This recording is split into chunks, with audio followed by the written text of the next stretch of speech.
বিশ্ব মানবতার মুক্তিদূত বিশ্বনবী মুহাম্মদ সাল্লাল্লাহু আলাইহি ওয়াসাল্লামের প্রতি, যিনি এসেছিলেন দুনিয়ার নির্যাতিত নিষ্পেষিত পথে, সকলেই পড়ছি সাল্লাল্লাহু আলাইহি ওয়াসাল্লাম। সম্মানিত অতিথিবৃন্দ, আজকের আমাদের এই কনভেনশন থেকে তেলাওয়াতের মাধ্যমে আনুষ্ঠানিকভাবে শুরু হবে। এ পর্যায়ে আমাদের সামনে কোরআনে হাকিম থেকে তেলাওয়াত করার জন্য অনুরোধ করছি ব্রুকলিন ইসলামিক সেন্টারের সম্মানিত ইমাম, আমাদের সকলের সম্মানিত ভাই ইমাম জুনাদ হুসাইনকে। কোরআনে হাকিম থেকে তেলাওয়াত করছেন ইমাম জুনাইদ হুসাইন।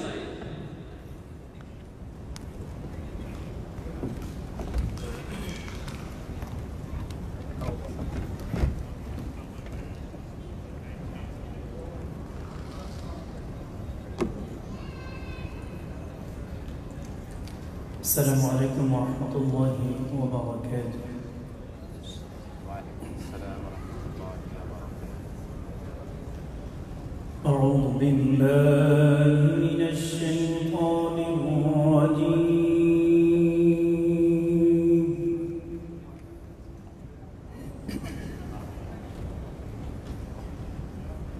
بسم الله الرحمن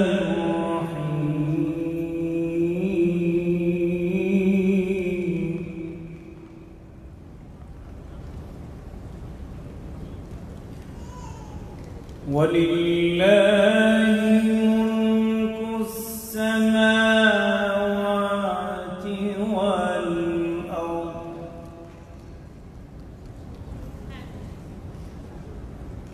والله على كل شيء قدير.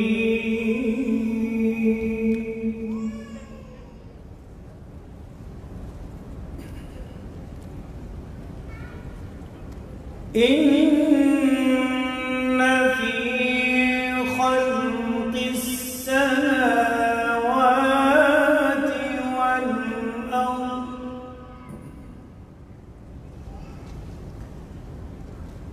إن في خلق السماوات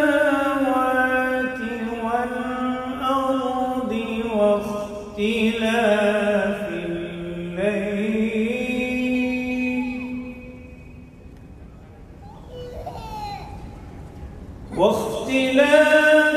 الليل والنهار لآيات لأولي الألباب.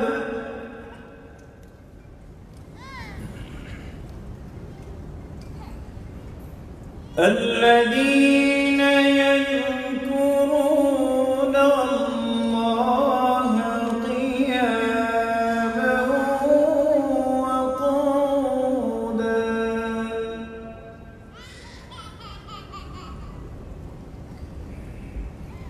وقعودا وعلى جنوبهم ويتفكرون في خلق السماوات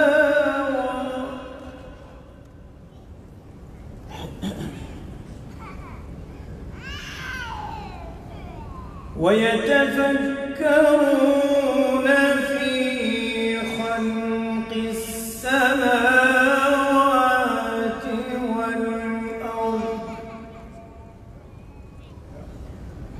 ربنا ما خلقت هذا باطلا سبحانك فقنا عذاب النار.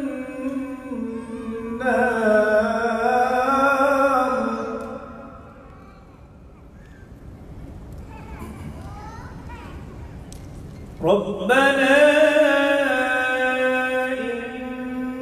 إنك من تدخل النار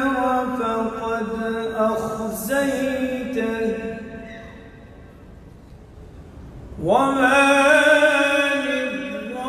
للظالمين من أنصار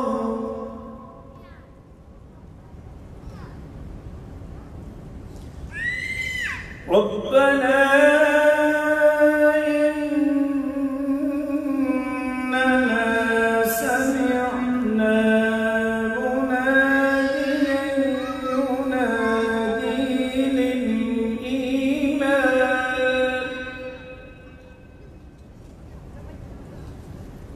أن آمنوا بربكم فآمنا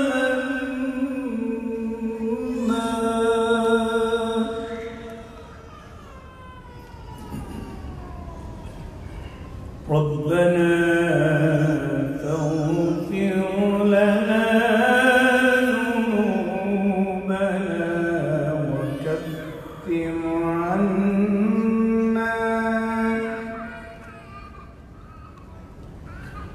وكفر عنا سيئاتنا وتوفنا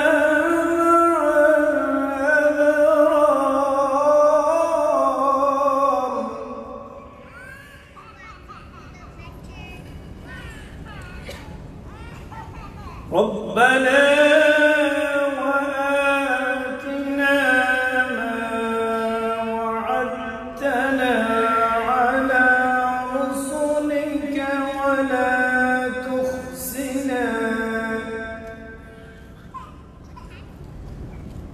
ولا تخزنا يوم القيامة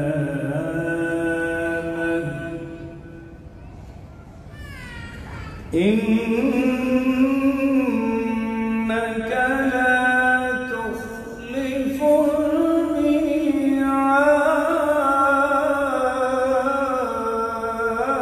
الميعاد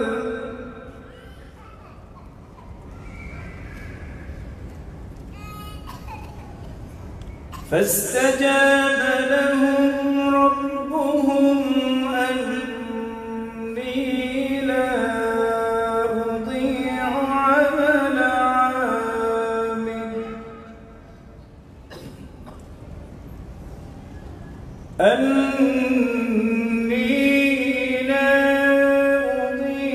عمل عامل منكم من ذكر أو أنثى بعضكم من بعض فالذين هاجروا وأخرجوا من ديارهم وأوذوا في سبيلي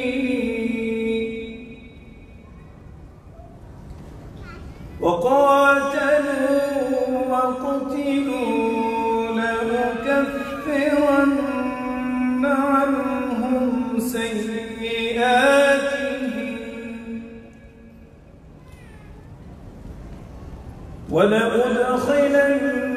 ولأدخلنهم جنات تجري تحتها الأنهار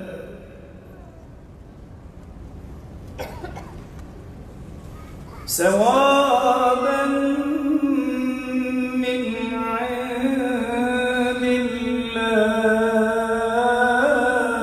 الله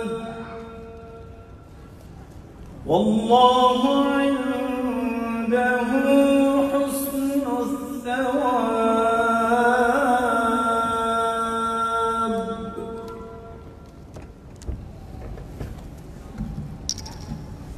لا يغرنك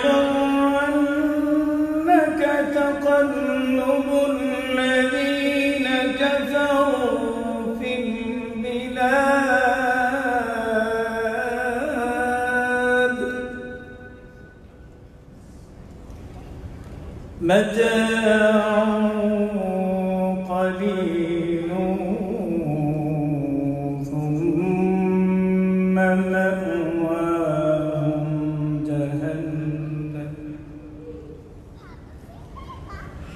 وبئس المهاد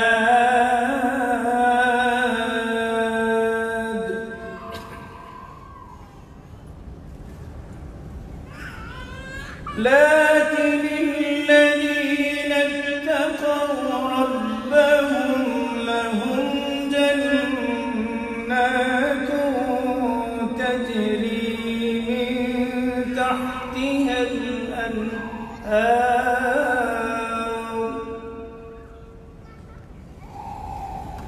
جنات تجري من تحتها الأنهار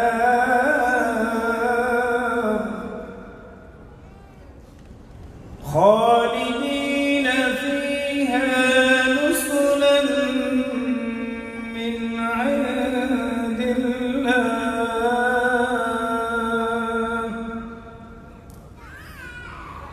وما عند الله خير للأبرار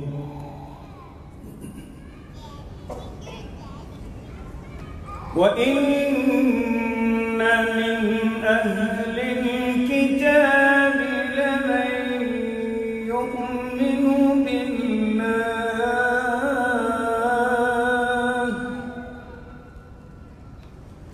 وما أنزل إليكم وما أنزل إليهم خاشعين لله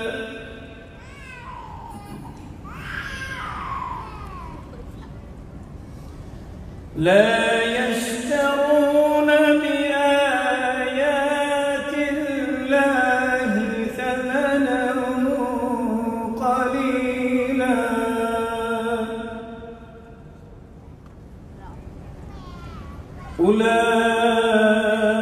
أولئك لهم أجرهم عند ربهم إن الله سريع الحساب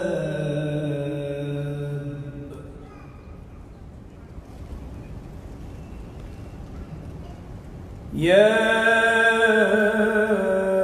أيها الذين آمنوا اصبروا وصابروا ورابطوا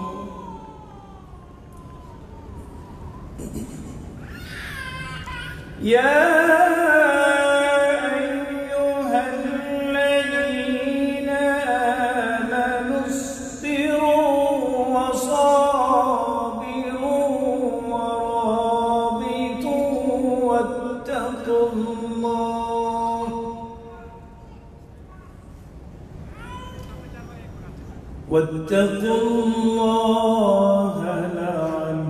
لعلكم تفلحون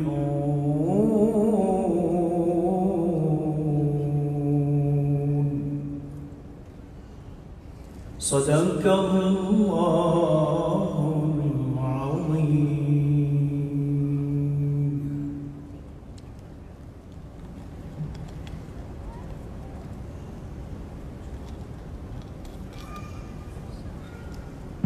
جزاكم الله خيرا ما شاء الله.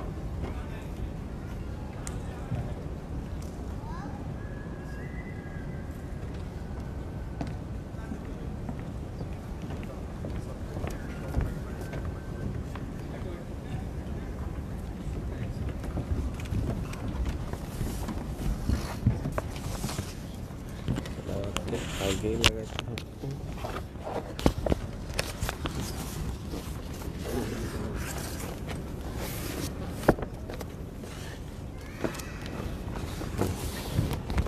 আমি ওর বেডে ধরি, আপনি এই মাথা থেকে ওই মাথায় চলে আসেন দ্রুত। ঠিক আছে।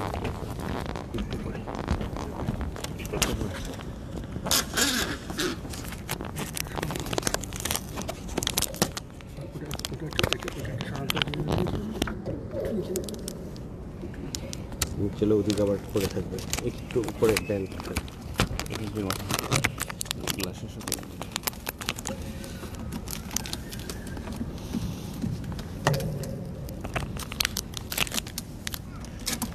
আরেকটা দিন আরেকটা দিয়েছেন, আরেকটা দিন।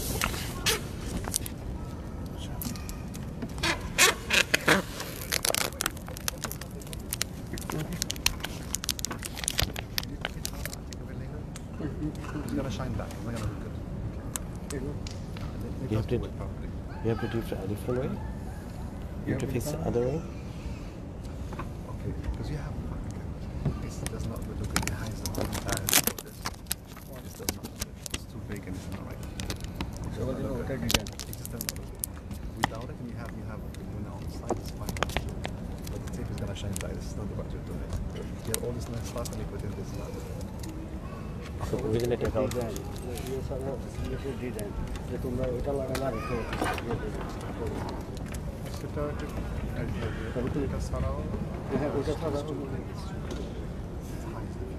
Point of splash is to have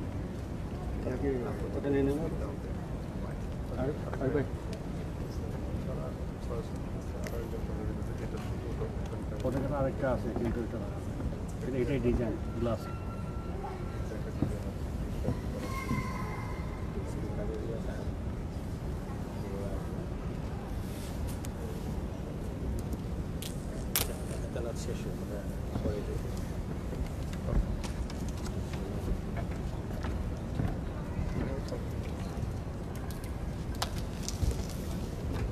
সম্মানিত অতিথিবৃন্দ, আমরা শুনছিলাম কোরআন কারীম থেকে তেলাওয়াত।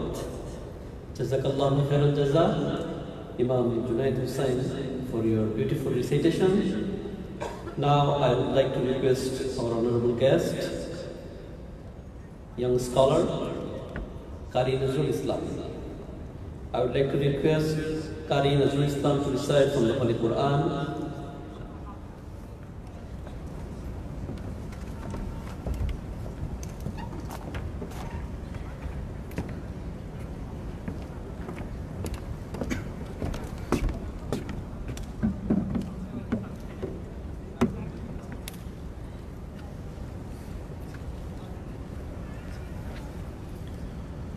السلام عليكم ورحمة الله وبركاته.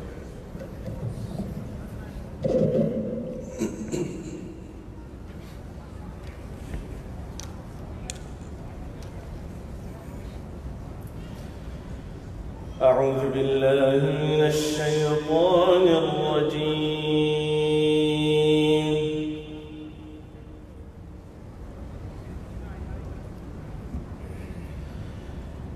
بسم الله الرحمن الرحيم.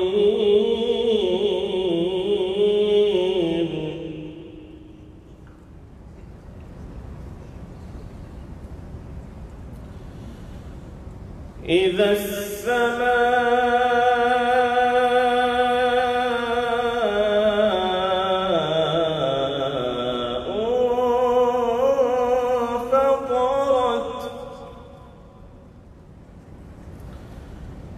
وإذا الكواكب انتثرت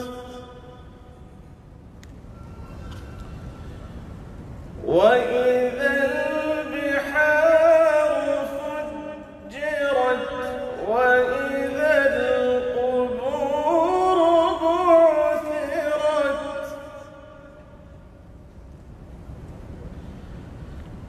علمت نفس ما قدمت وأخرت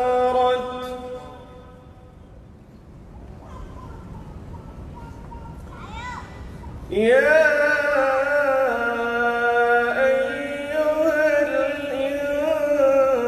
الإنسان ما غرك بربك الكريم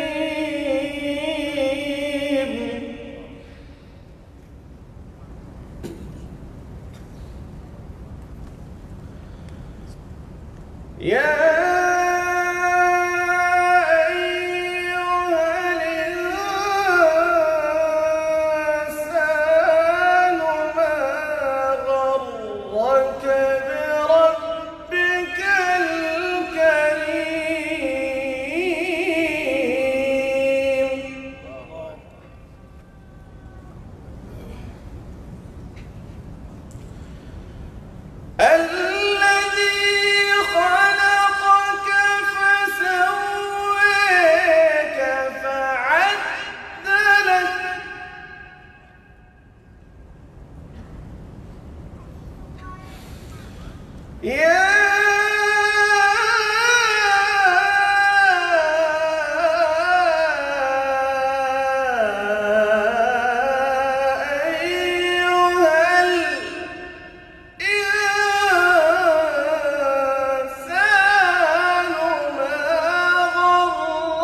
الذي خلقك فسواك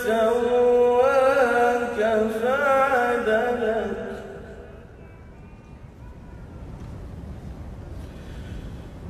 في أي صورة ما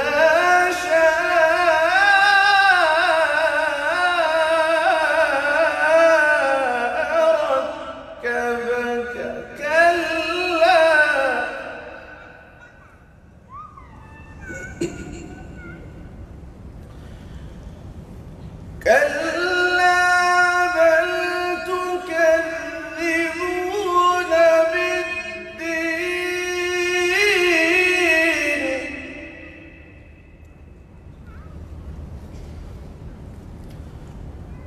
في أي صورة ما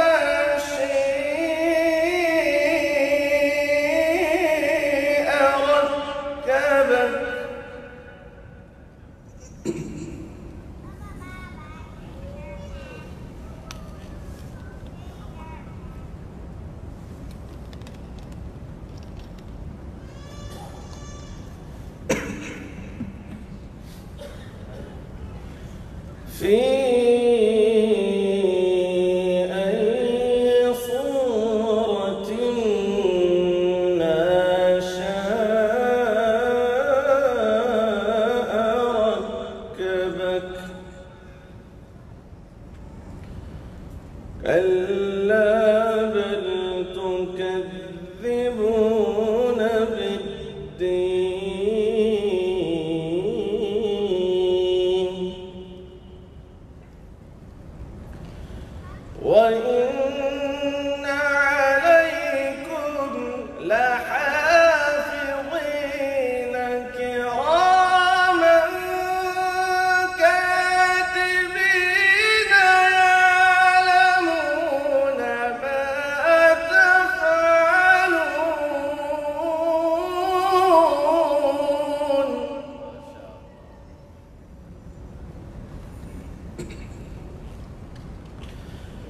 إن الأبرار لفي نعيم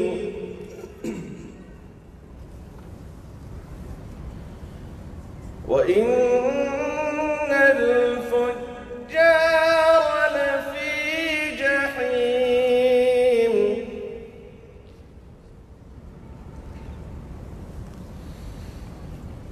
إن الأبرار لفي نعيم وإن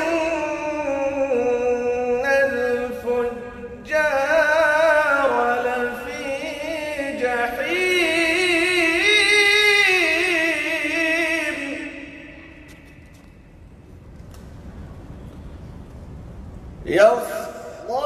يصلونها يوم الدين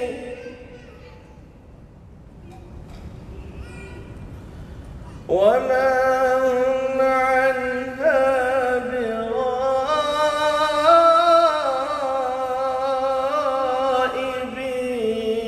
بغائبين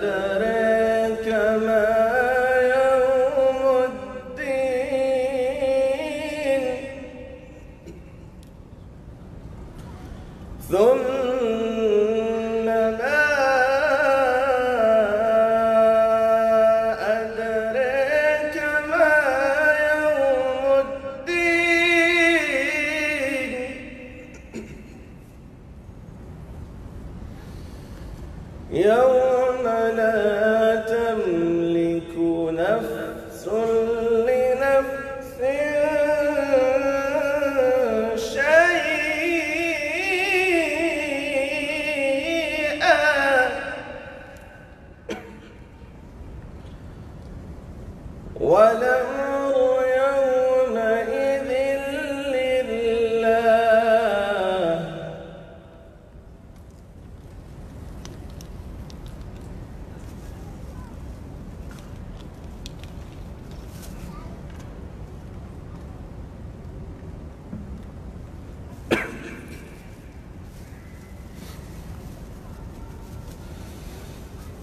وما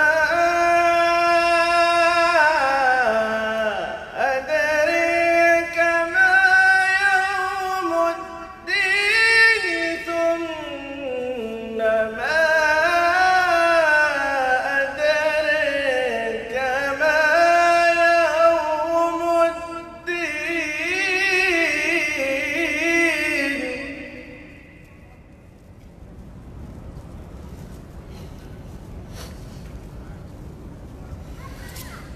يوم لا تملك نفس لنفس شيئا. يوم لا تملك نفس لنفس شيئا.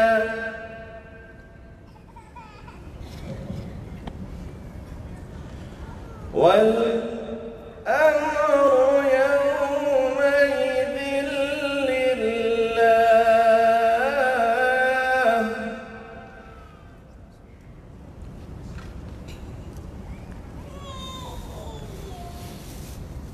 وما أدريك ما يوم الدين ثم ما أدريك ما يوم الدين. يوم لا تملك نفس لنفس شيئا.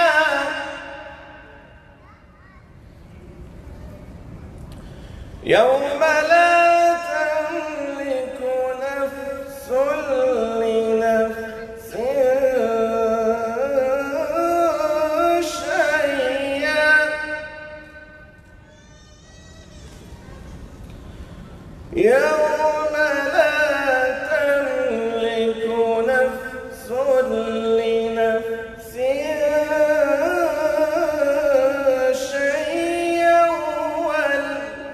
والأمر يومئذ لله.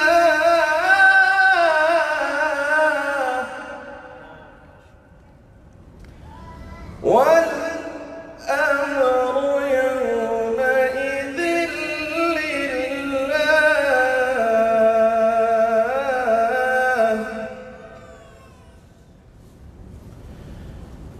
بسم الله الرحمن الرحيم.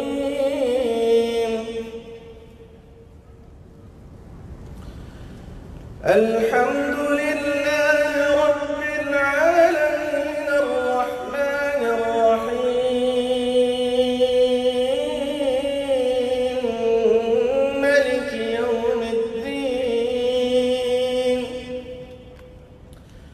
الرحمن الرحيم مالك يوم الدين. إياك نعبد وإياك نستعين. اهدنا الصراط المستقيم صراط الذين أنعمت عليهم غير المغضوب عليهم ولا الضالين.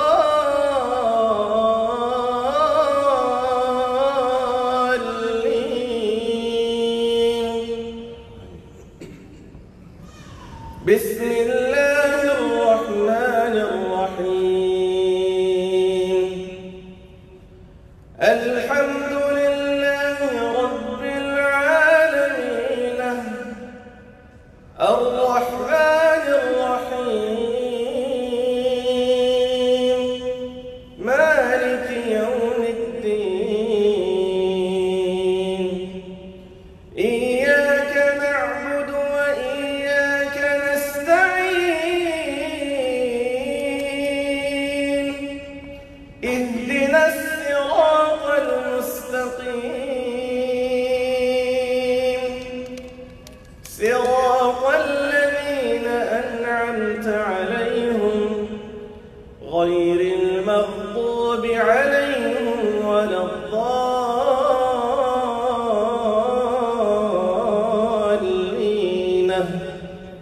আমিন। সাদাকাল্লাহ।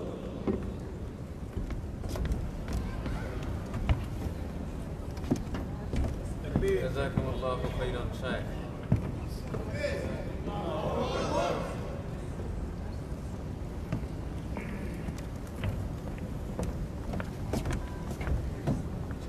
লিল্লাহি তাকবীর, লিল্লাহি তাকবীর। জাযাকাল্লাহু chiral জাযা, Shaykh Qari Nazrul Islam, for your beautiful recitation, and it was really heart-touching recitation. May Allah bless you, may Allah reward you all. সম্মানিত উপস্থিতি, আলহামদুলিল্লাহ আমরা চমৎকার তেলাওয়াত শুনছিলাম আমাদের শহীদদের কাছ থেকে। ওনাদের সুললিত কণ্ঠে আমরা কোরআন শুনছিলাম। আমরা যদি একটু চিন্তা করি, রাসূলুল্লাহ সাল্লাল্লাহু আলাইহি ওয়াসাল্লামের সাহাবী উবাই ইবনে কাব রাদিয়াল্লাহু আনহু, যাকে রাসূলুল্লাহ সাল্লাল্লাহু আলাইহি ওয়াসাল্লাম কোরআন শোনাতেন, যার কাছ থেকে শুনতেন, তার কণ্ঠ কত সুমধুর ছিল, সুবহানাল্লাহ। আপনারা শুনলে খুশি হবেন যে আজকে যে তিনজন কারি আমাদের সামনে তেলাওয়াত করলেন, আরেকজন আসবেন ইনশাআল্লাহ। তিনজনই হচ্ছেন আমাদের কমিউনিটিতে বড় হওয়া এবং মুসলিম উম্মাহ অফ নর্থ আমেরিকা আমাদের ভাই বোনদের সামনে আমাদের এই জেনারেশনকে পেশ করছে এভাবেই যে চেষ্টা করলে আমাদের মধ্য থেকে এরকম ভালো ভালো কারি বের হয়ে আসা সম্ভব। আপনারা ওনাদের জন্য দোয়া করবেন। সম্মানিত উপস্থিতি, আমি আপনাদেরকে অনুরোধ করব, আপনারা সকলেই আমাদের মেহমান। এই কোরআন রিসাইটেশন সেশনের পরপরই আমাদের উদ্বোধনী অনুষ্ঠান শুরু হবে। আমাদের মাঝে আপনাদের মতো অনেক গেস্ট রয়েছেন এবং গেস্টদের মধ্য থেকে অনেক আলোচক রয়েছে।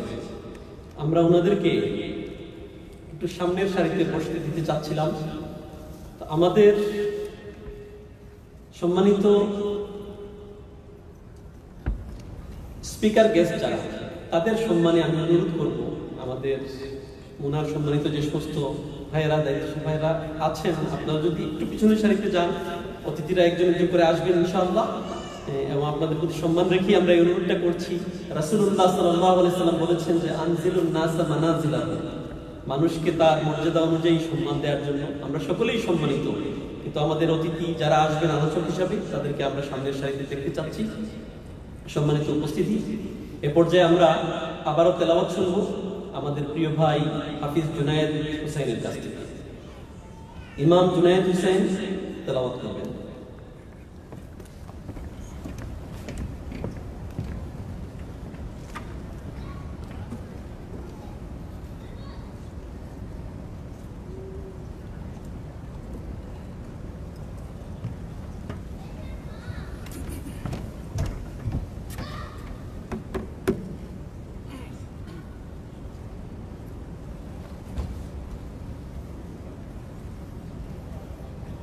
السلام عليكم ورحمة الله وبركاته.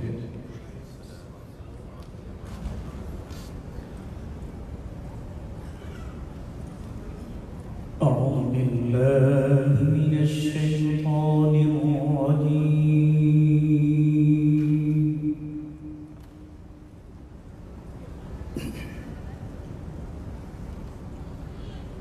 بسم الله الرحمن الرحيم.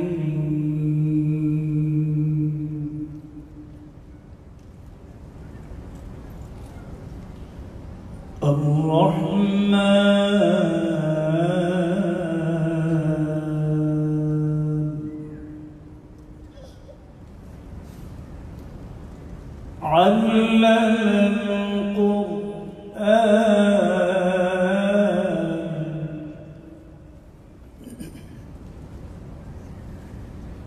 خلق الإنسان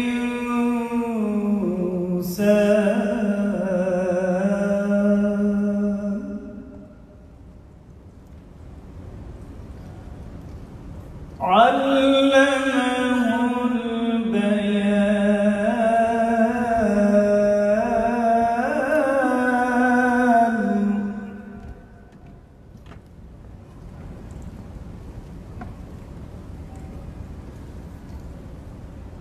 بسم الله الرحمن الرحيم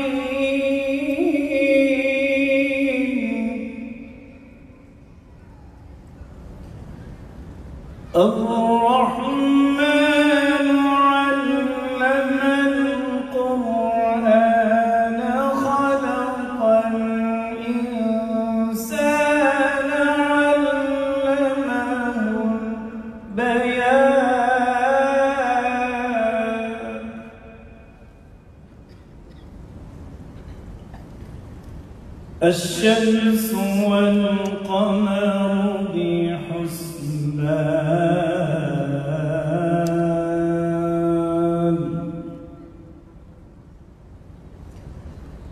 والنجم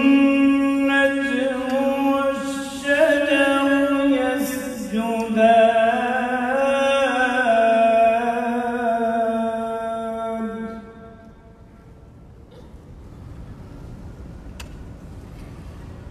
والسماء رفعها ووضع الميزان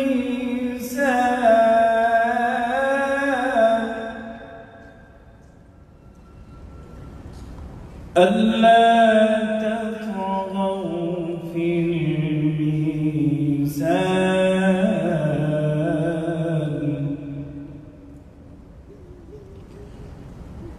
وأقيموا الوزن بالقسط ولا تخسروا الميزان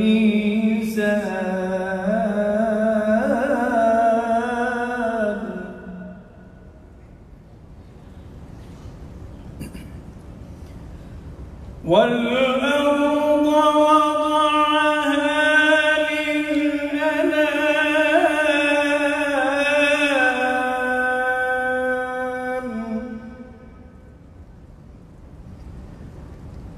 فيها فاكهة والنخل ذات الأكمام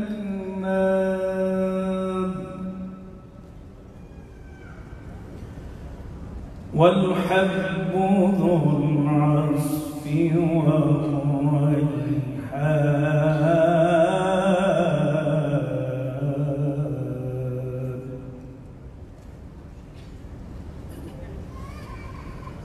والحب ذو العصف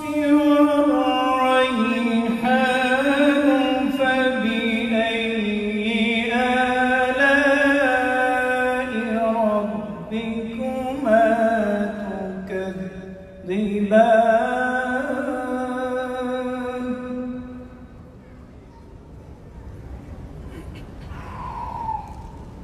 خلق الإنسان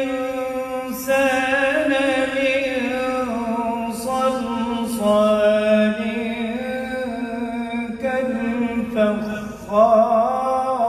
كالفخار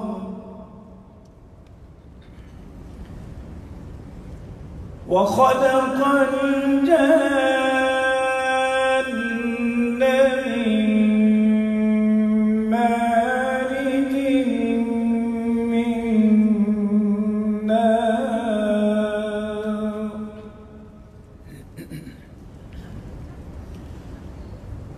فبأي آلاء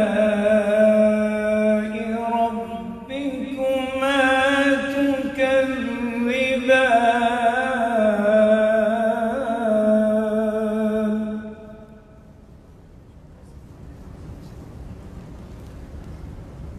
رب المشرقين ورب المغربين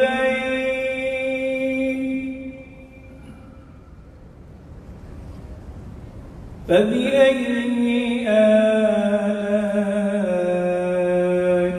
ربكما تكذبان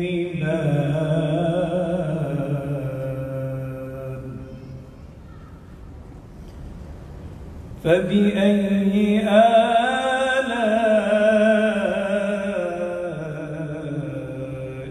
ربكما تكذبان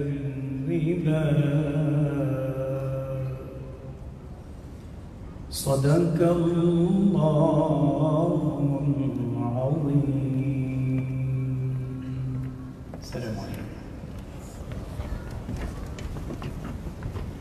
জাযাকাল্লাহ আগে ইমাম জুনায়েদ হুসাইন, সম্মানিত অতিথিবৃন্দ, আমরা কোরআনে কারীমের সুললিত তেলাওয়াত শুনছিলাম।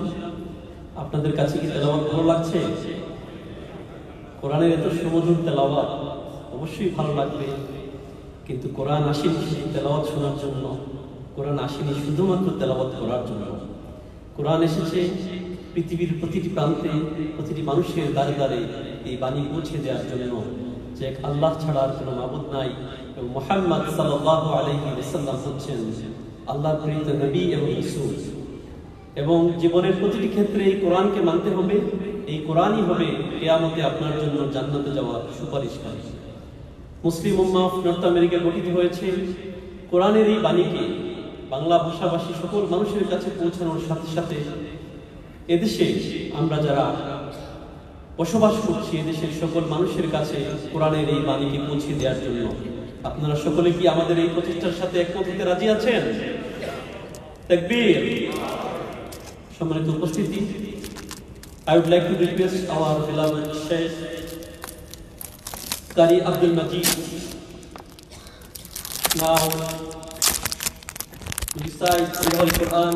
Qari Abdul Majid.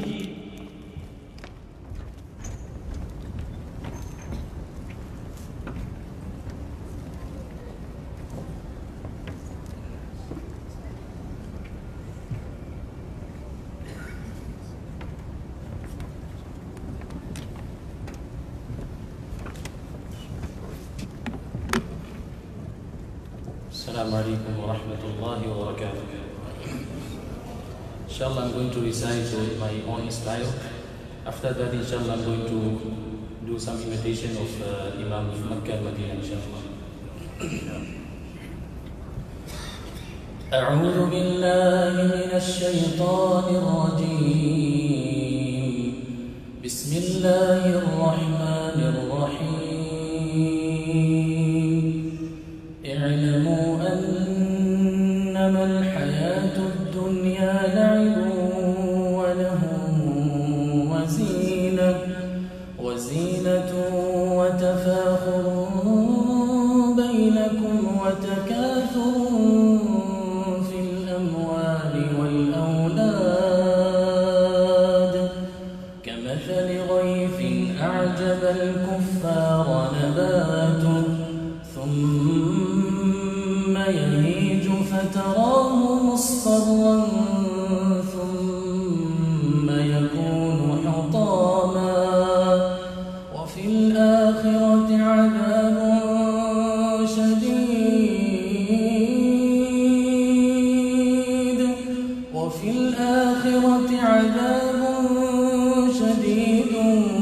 ومغفرة من الله ورضوان وما الحياة الدنيا إلا متاع الغرور وما الحياة الدنيا إلا متاع الغرور سابقوا إلى مغفرة من ربكم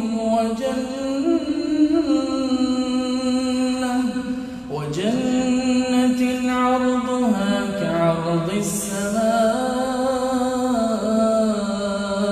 والأرض أعدت للذين آمنوا بالله ورسله ذلك فضل الله يؤتيه من يشاء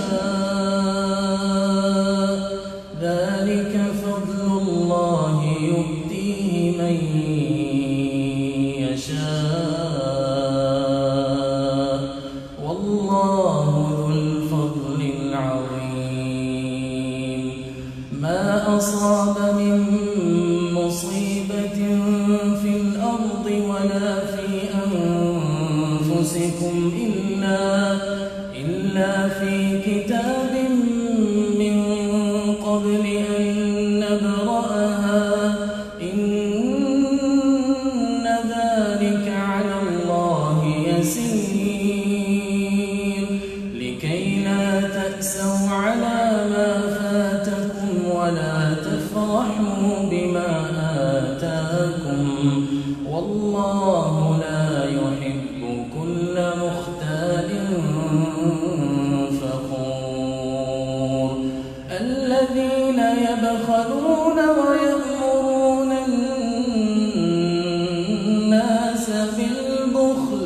ومن يتول فإن الله هو الغني الحميد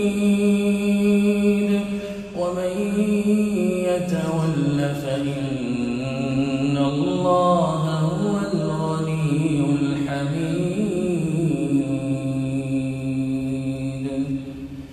Inshallah, I'm going to recite now Sheikh Saud al-Shuraim Hafidahullah, Imam of Makkah al-Mukarram. أعوذ بالله من الشيطان الرجيم. بسم الله الرحمن الرحيم. الحمد لله رب العالمين الرحمن الرحيم مالك يوم الدين إياك نعبد وإياك نستعين اهدنا الصراط المستقيم صراط الذين أنعمت عليهم غير المغضوب عليهم ولا الضالين.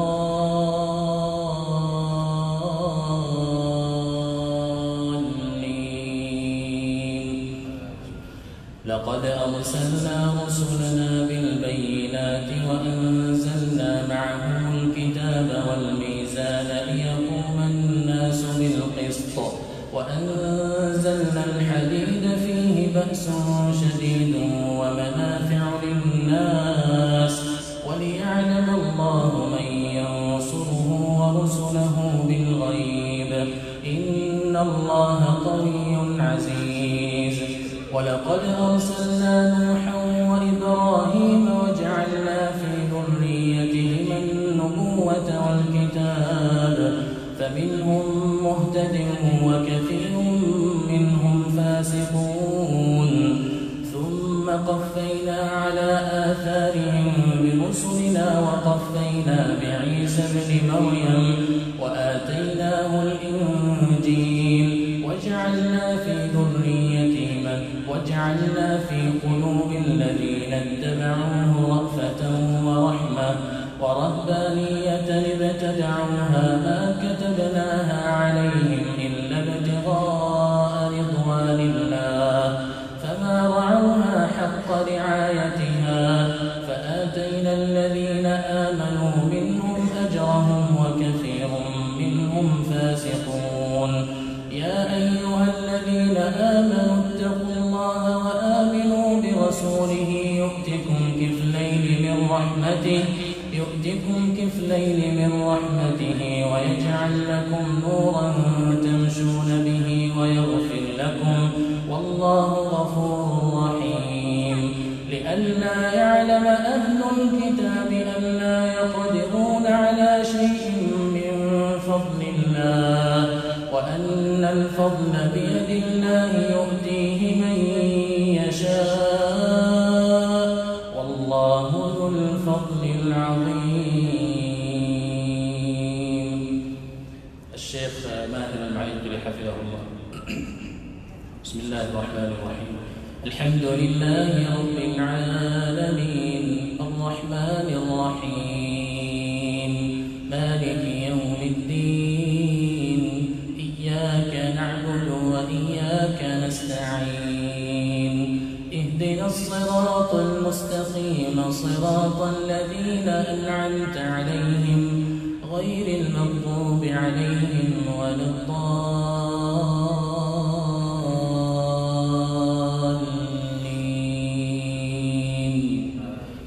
وعباد الرحمن الذين يمشون على الأرض هونا وإذا خاطبهم الجاهلون قالوا سلاما والذين يبيتون لربهم سجدا وقياما والذين يقولون ربنا اصرف عنا عذاب جهنم إن عذابها كان غراما إنها ساءت مستقرا ومقاما والذين إذا أنفقوا لم يسرفوا ولم يقتروا وكان بين ذلك قواما والذين لا يدعون مع الله إلها آخر ولا يقتلون النفس التي حرم الله التي حرم الله إلا بالحق ولا يزنون ومن يفعل ذلك يلقى أثاما يضاعف له العذاب يوم القيامة ويخلد فيه مهانا إلا من تاب وآمن وعمل عملا صالحا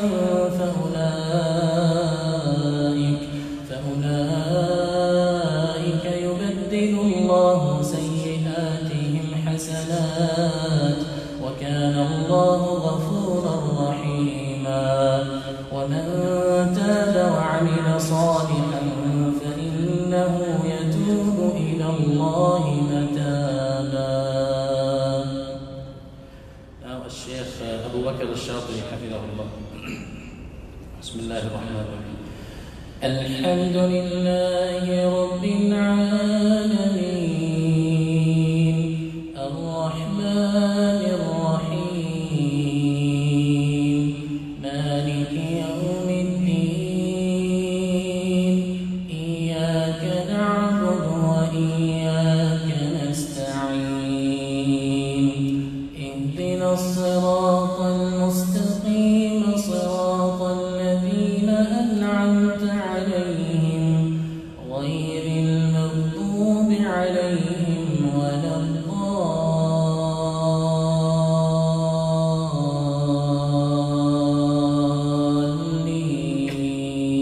الضالين والذين لا يشهدون الزور وإذا مروا باللغو مروا كراما والذين إذا ذكروا بآيات ربهم لم يخروا عليها صما وعميانا والذين يقولون ربنا هب لنا من أزواجنا وذرياتنا قرة أعين واجعلنا للمتقين إماما أولئك يجزون الغرفة بما صبروا ويلقون فيها تحية وسلاما خالدين فيها حسنت مستقرا ومقاما قل ما يعبأ بكم ربي لولا دعاؤكم فقد كذبتم فسوف يكون لزاما. So last one inshallah because of the time up. الشيخ مشاري العفاسي حفظه الله. بسم الله الرحمن الرحيم. الحمد لله رب العالمين الرحمن الرحيم مالك يوم الدين إياك نعبد وإياك نستعين اهدنا الصراط المستقيم صراط الذين أنعمت عليهم غير المغضوب عليهم ولا الضالين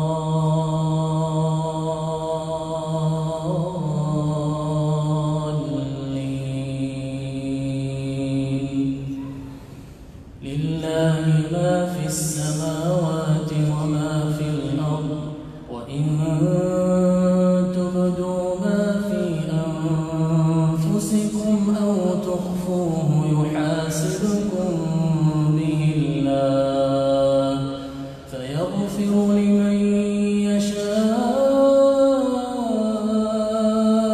ويعذب من يشاء والله على كل شيء قدير. آمن الرسول بما أنزل إليه من ربه والمؤمنون كل آمن بالله وملائكته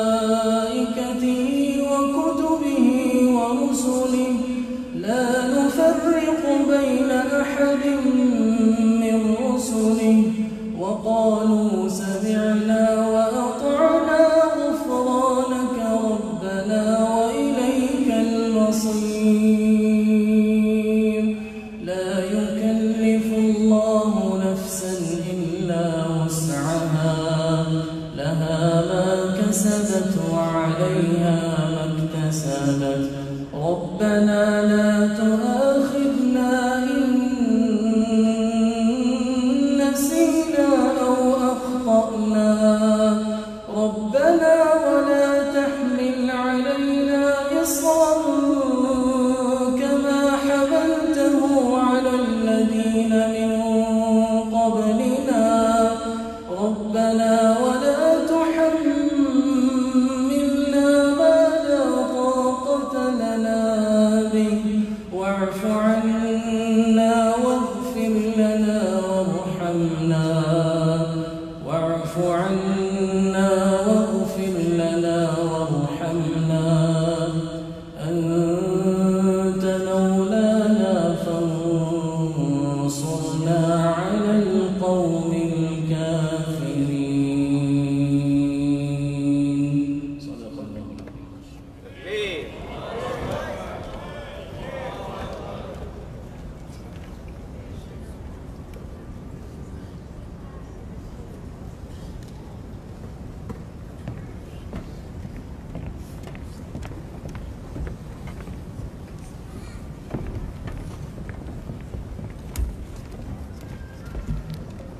Assalamu alaikum wa rahmatullahi wa barakatuh. How are you doing, brothers and sisters? Welcome to Muna Convention 2019. This year, our theme is Islam, the balanced way of life. We welcome you all to our convention. I know you have traveled a lot. May Allah subhanahu wa ta'ala give you jaza for your hard work. We would like to officially start our convention with some word of wisdom from the convener of 2019 convention, Muna Convention. I would like to welcome Brother Arman Chaudhry to officially open Muna Convention 2019. Please join me in welcoming Brother Arman Chaudhry.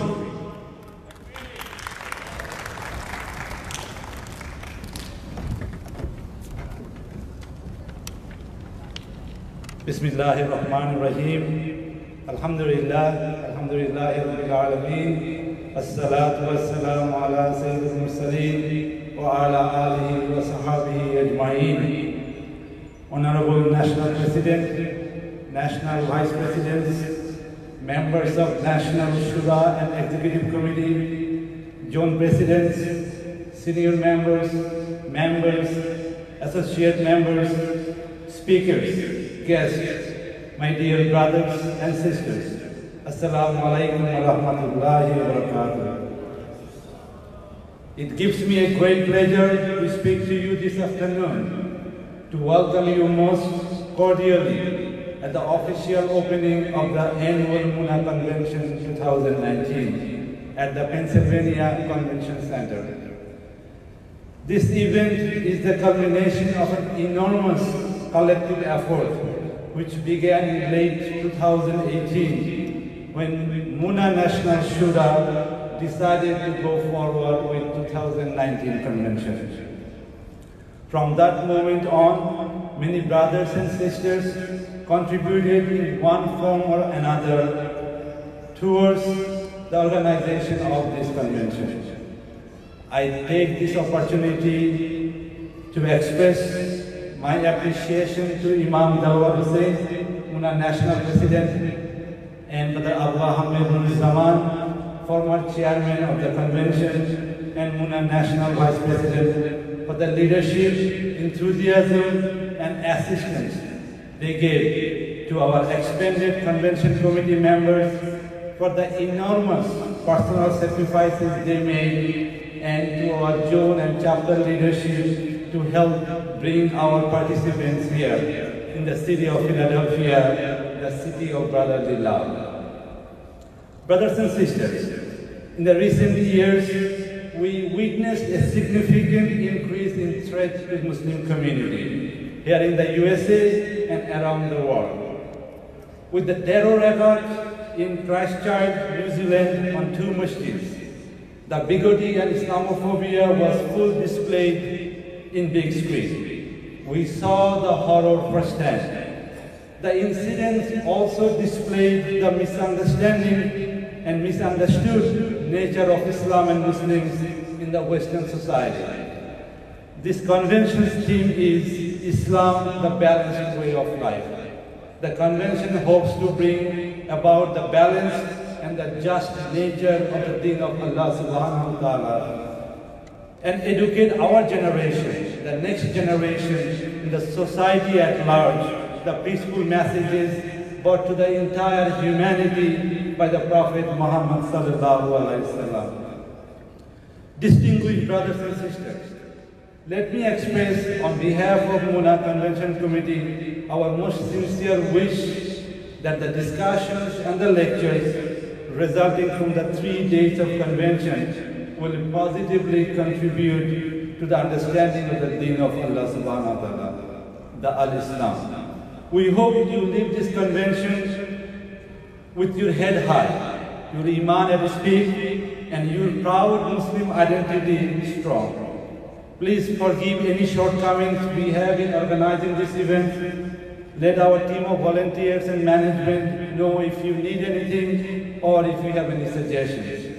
Please enjoy this convention with your entire family as we have events for adults, our youths and children.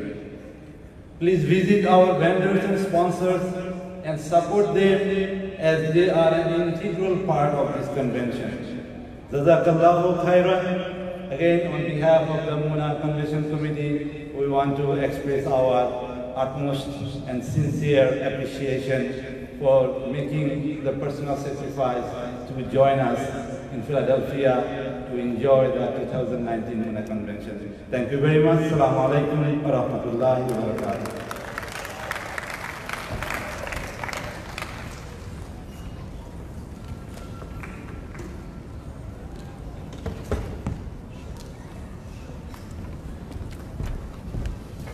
Thank you very much, Brother Rahman Chaudhry. You inspire all of us. I forgot to mention my name with the excitement. My name is Naqibur Rahman, and I will be moderating this session, inshallah. Now, I would like to welcome Brother Abu Ahmed Nur-Zaman. Brother Abu Ahmed Nur-Zaman is a former president of Muslim Ummah of North America, is a prolific speaker. Brother Nur-Zaman is an early childhood educator in New York City. Please help me welcome Brother Abu Ahmed Nur-Zaman.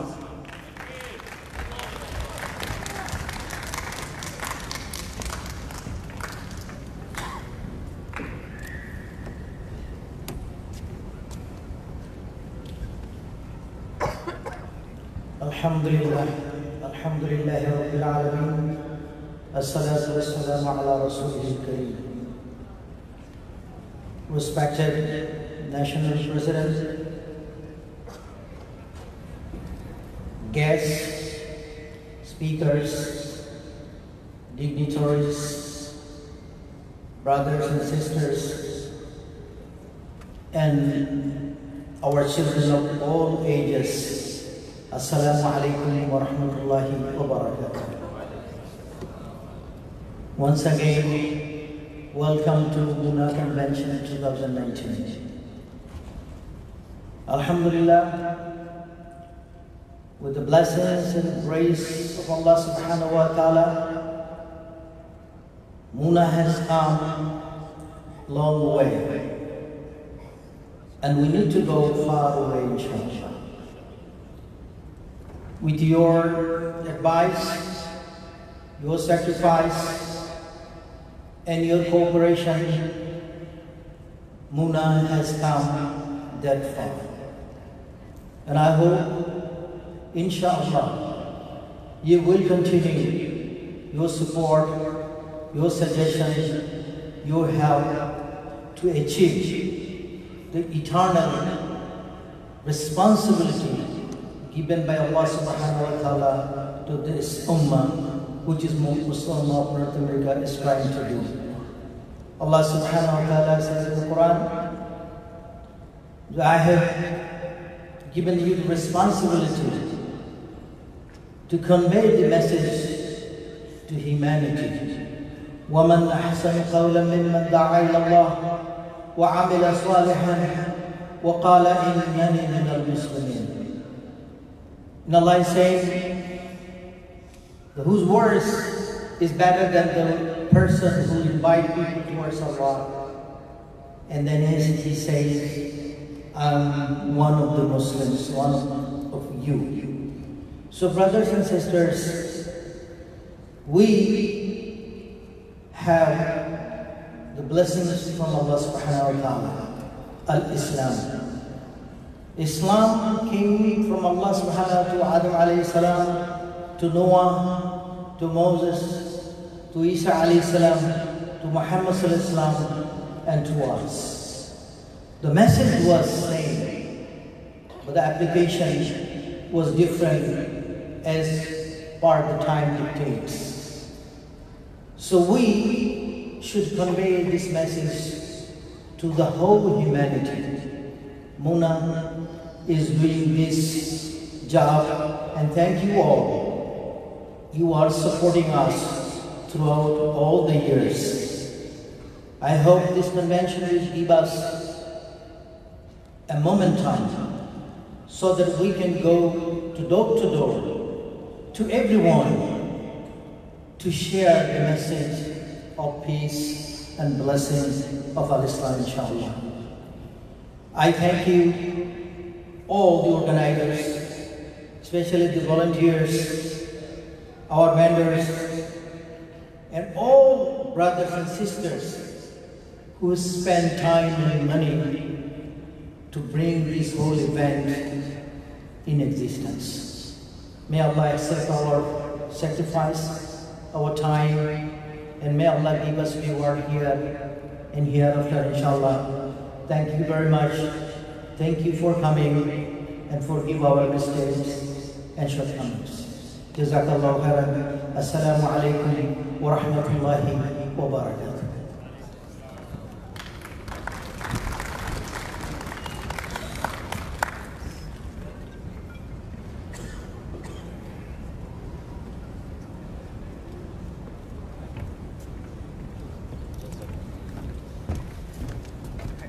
Takbir! Takbir! In the next 2 days, inshallah, we would like to bless this place with loud takbirs. Takbirs are far better than clapping, right? Inshallah. Inshallah. Our next speaker came all the way from across the Atlantic. Our beloved brother, Muhammad Rizal Kareem. He is currently the Da'wah Secretary of Dawatul Islam. Please welcome Brother Rizal Kareem.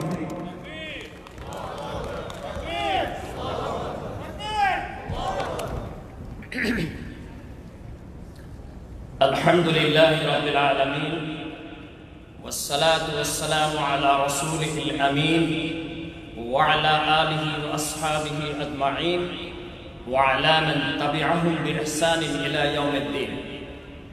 Muslim Ummah of North America কর্তৃক আয়োজিত Pennsylvania convention সেন্টারে সমবেত মোনাহের central president, অন্যান্য দায়িত্বশীল বৃন্দ, distinguished guest, সমবেত ভাই বোনেরা এবং children's, হাইয়ুকুম বিতাহিয়াতিল Islam, তাহিয়াতাম মুবারাকাতাম mean ইনদিল্লাহ, তাহিয়াতাম mean আহলিল Jannah.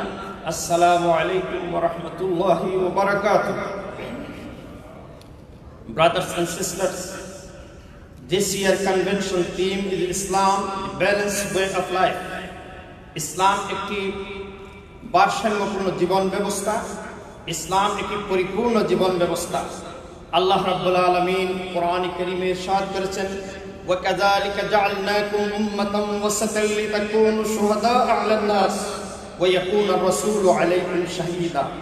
And this we have made you a community of the middle way balance, so that you may be witness of the truth through the mankind, and the messengers may be witness to it before you. Brothers and sisters, Islam শব্দটি আরবি শব্দ সিলবন থেকে এসেছে, যার অর্থ শান্তি, সন্ধি, অনুগত হওয়া, আনুগত্য করা। শরীয়তের পরিভাষায় একমাত্র আল্লাহ প্রদত্ত শেষ নবী বিশ্বনবী মুহাম্মদ রাসূলুল্লাহ সাল্লাল্লাহু আলাইহি সাল্লাম প্রদর্শিত জীবন পদ্ধতি অনুসরণ করা এবং এর বিপরীত সমস্ত পথ মত পরিহার করে চলাকেই বলা হয় ইসলাম। ইসলাম সম্পর্কে মহান আল্লাহ রাব্বুল আলামিন বলেন, যে ব্যক্তি নিজেকে আল্লাহর নিকট সুপুর্দ করে দিল তার অপেক্ষা উত্তম ব্যক্তি কে হতে পারে। মূলত ইসলাম হলো এক মুকাম্মাল নিজাম হায়াত, দি complete balance code of life. তাই আল্লাহ বলেন, ইন্নাদ দীন ইনদাল্লাহিল ইসলাম, ইসলাম দি ব্যালেন্স ওয়ে অফ লাইফ। আল্লাহ বলেন, ওয়ামান ইয়াবতাগি গায়রাল ইসলামি দীনান ফালান ইউকবালা মিনহু ওয়া হুয়া ফিল আখিরাতি মিনাল খাসিরিন। কেউ ইসলাম ব্যতীত অন্য কোনো দিন গ্রহণ করে ইচ্ছা করলে তা কখনো কবুল করা হবে না এবং সে হবে আখিরাতে ক্ষতিগ্রস্তদের অন্তর্ভুক্ত। তাই আল্লাহ বলেন, আল-ইয়াওমা আকমালতু লাকুম দীনাকুম ওয়া আতমামতু আলাইকুম নি'মাতি ওয়া রাদিতু লাকুমুল ইসলাম দীনা।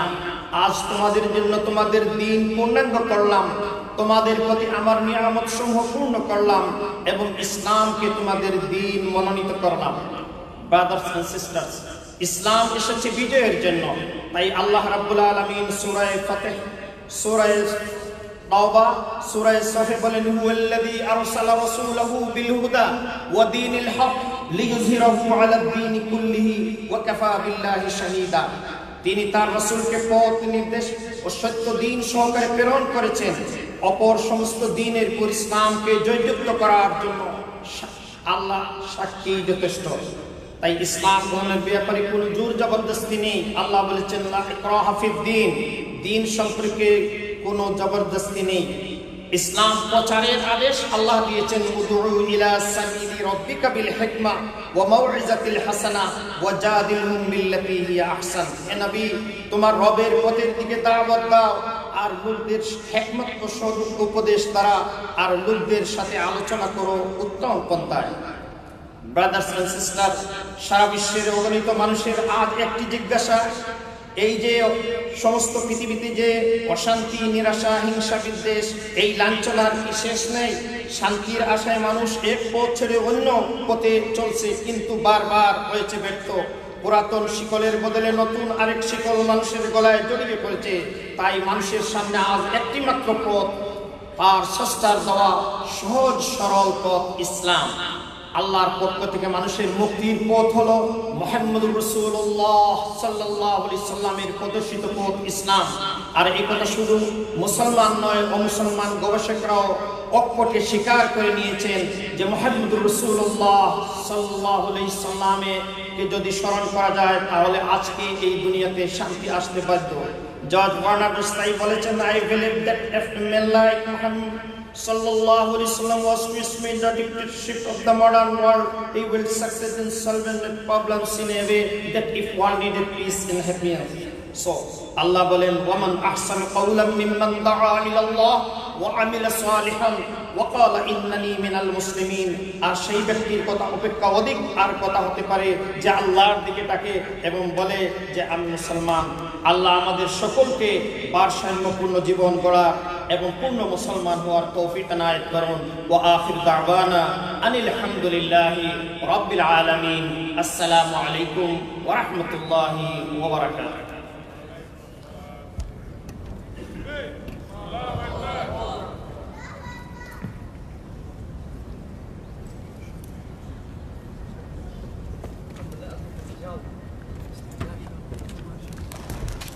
Takbir! Takbir is rather weak. You didn't have lunch or what? We didn't give you enough time for lunch? Our next speaker is a very dear friend of ours, our guardian, our elder brother. If I have to read his short bio, I will take up a lot of his time, so I'm not going to do that. I'll just say briefly, Dr. Zahid Bukhari is the former national president of Islamic Circle of North America. He was also the director of American Muslim Studies program and fellow at Center for American Christian Understanding at Georgetown University in Washington, D.C. Previously, he he served as a director of Pew Project entitled Muslims in American Public Square. Dr. Bukhari has a master's in economics from University of Karachi and PhD in political science from University of Connecticut. Right now, he's serving as the head of ICNA's Council for Social Justice. Please welcome Dr. Zahid Bukhari. अहमदु व नसल्ली अला रसूलिल करीम औज़ु बिल्लाहि मिनश शैतानिर रजीम बिस्मिल्लाहिर रहमानिर रहीम. Dear brothers and sisters and Muna leadership and Muslim leaders, mashallah, who are here, let me first congratulate from ICNA and ICNA family to Muna having this wonderful convention here. I don't know what number they are using, whether it is 10th or 11th, I don't know, but whatever, 2019 convention is wonderful, mashallah. Last year also it was wonderful, and this year I am very much hoping it will be better and greater than last year, inshallah. When I say ICNA leadership and ICNA family, so I am referring to MICNA, Muslim Children of North America, ICNA sisters, Why Islam brothers, Why Islam sisters, Why Islam gain peace, ICNA relief, helping hand for relief and development, and ICNA Council for Social Justice. From all of them, congratulations to you for having this wonderful convention. I have just a couple of points and a couple of minutes here. First of all, I understand Dr. Sayyid Saab here, that from MSA they started to use North America, then ICNA, and Muna, they are using this North America with them. But on the map we see only USA map, because all organizations, they have separate entities in Canada. But I would like to point out that we should be more concerned with South America, because there are more than 50 million Spanish here. And we have to do all those dawah work and social service work among them, and also create more connection with all this debate of immigration and refugee and Mexican war. We have to have more connection with South America. That's the number one point. Number two, it's a wonderful theme, Islam, the balanced way of life. I think 70 years before, or maybe 8 decades before, when Sayyid Maududi first time said that Islam is a complete way of life, and that is the middle of the previous century. At that time, non-Muslim, forget about non-Muslim or their scholars, even Muslim scholars and ulama, they were skeptical in subcontinent. How come Islam is a complete way of life? They have some doubts about that. But with all these 7-8 decades, geopolitical, global, all those struggles, I don't want to go into detail. But right now, the world has accepted Islam is an alternative, complete way of life. When Sayyid Maududi said it, at that time fascism was there, communism was there, socialism was there, capitalism was there, but fascism gone, socialism gone, communism gone, and now this liberal capitalism, they have only one alternative way of life, and that is Islam. So my point is that it has been accepted, alhamdulillah. Now the challenge is the next level challenge. How now the world like to see how Muslims translate all this complete, just, balanced way of life into 21st century policy language. The challenge is that whatever we have been reading in the Quran, whatever we have been reading in Ahadith, for example about poverty, about hunger, about taking care of orphans, about encouraging others to feed the masakin, how can we explain in 21st century policy language with the Western world, with the overall world, they can understand? More than that also, how can we create an experiment, a practical experiment to prove that point, that yes, not only theoretical Islam is a complete way of life, Islam is a balanced way of life, Islam is a just way of life, but how can we prove it on the ground practically that yes, that system is very much there? So that is the challenge. I think last year I had a chance to talk to Sheikh Rashid Ghanouchi about the problem. And he advised very wonderfully. He said there are two chances. One option is that one sitting Muslim majority, a Muslim government, they decide and they practically establish Islamic way of life on this planet Earth, at least in their own country. But the other opportunities that is the Muslim organizations, although they are in a minority situation, especially in the West, and especially in the US, they have the chance to establish that point. I think we should think about that. That is an issue we have to have more discussion on that. Our scholars, our leaders, our intellectuals, we should think about that. That how we can establish, not only going next level of accepting theoretically Islam way of life, Islam is complete, balanced and just way of life, how to establish that fact. I will give just one point here and then inshallah some other time we can have more discussion. I've been working on one just and balanced society index, developing that index, but that's a separate story. For example, if our relief organizations, they are working to feed the hungry, to give shelter to our women, to all those, to give some free health clinic. But can we do something? Can we establish that our relief organizations are taking some poor people, some hungry people out of that poverty bracket and make them a wonderful citizen of this country?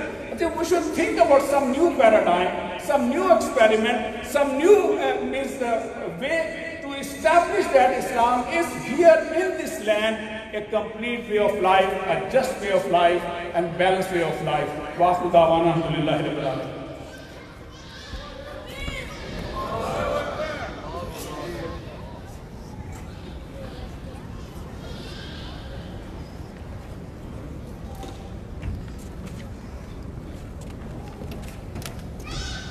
Takbir!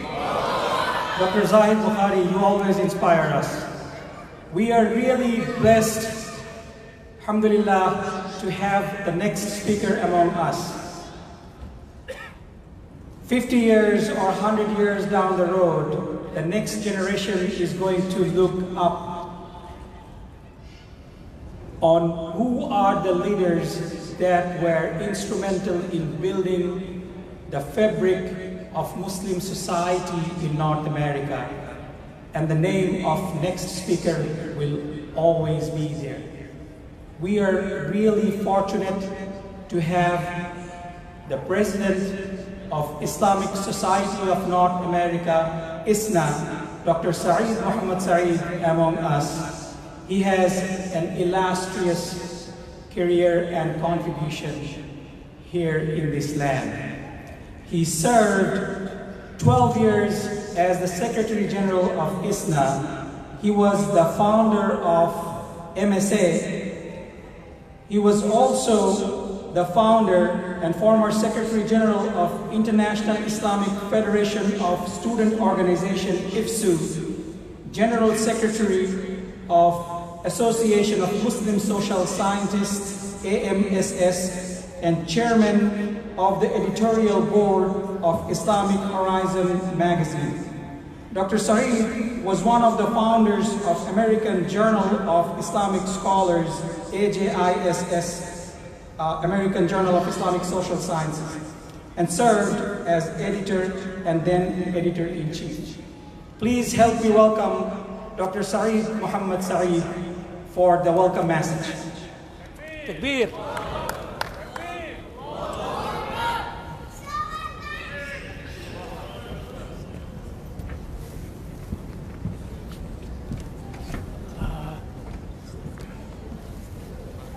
Assalamu alaikum wa rahmatullahi wa barakatuh. Alhamdulillah, wa salatu wa salam ala Rasulullah wa ala alihi wa وأصحابه أجمعين. You know what Muna means? It's an Arabic word. That's why many Arab sisters and daughters, their name is Muna. Muna actually means ambition, aspiration, dream. It was 1963 when Martin Luther King had his march on Washington. And he said, I have a dream. How many of you know that it was the same year, 1963, that the first leaders of Muslim Students Association of US and Canada started for the first time an organized work in America to establish Islam, Islamic community from coast to coast.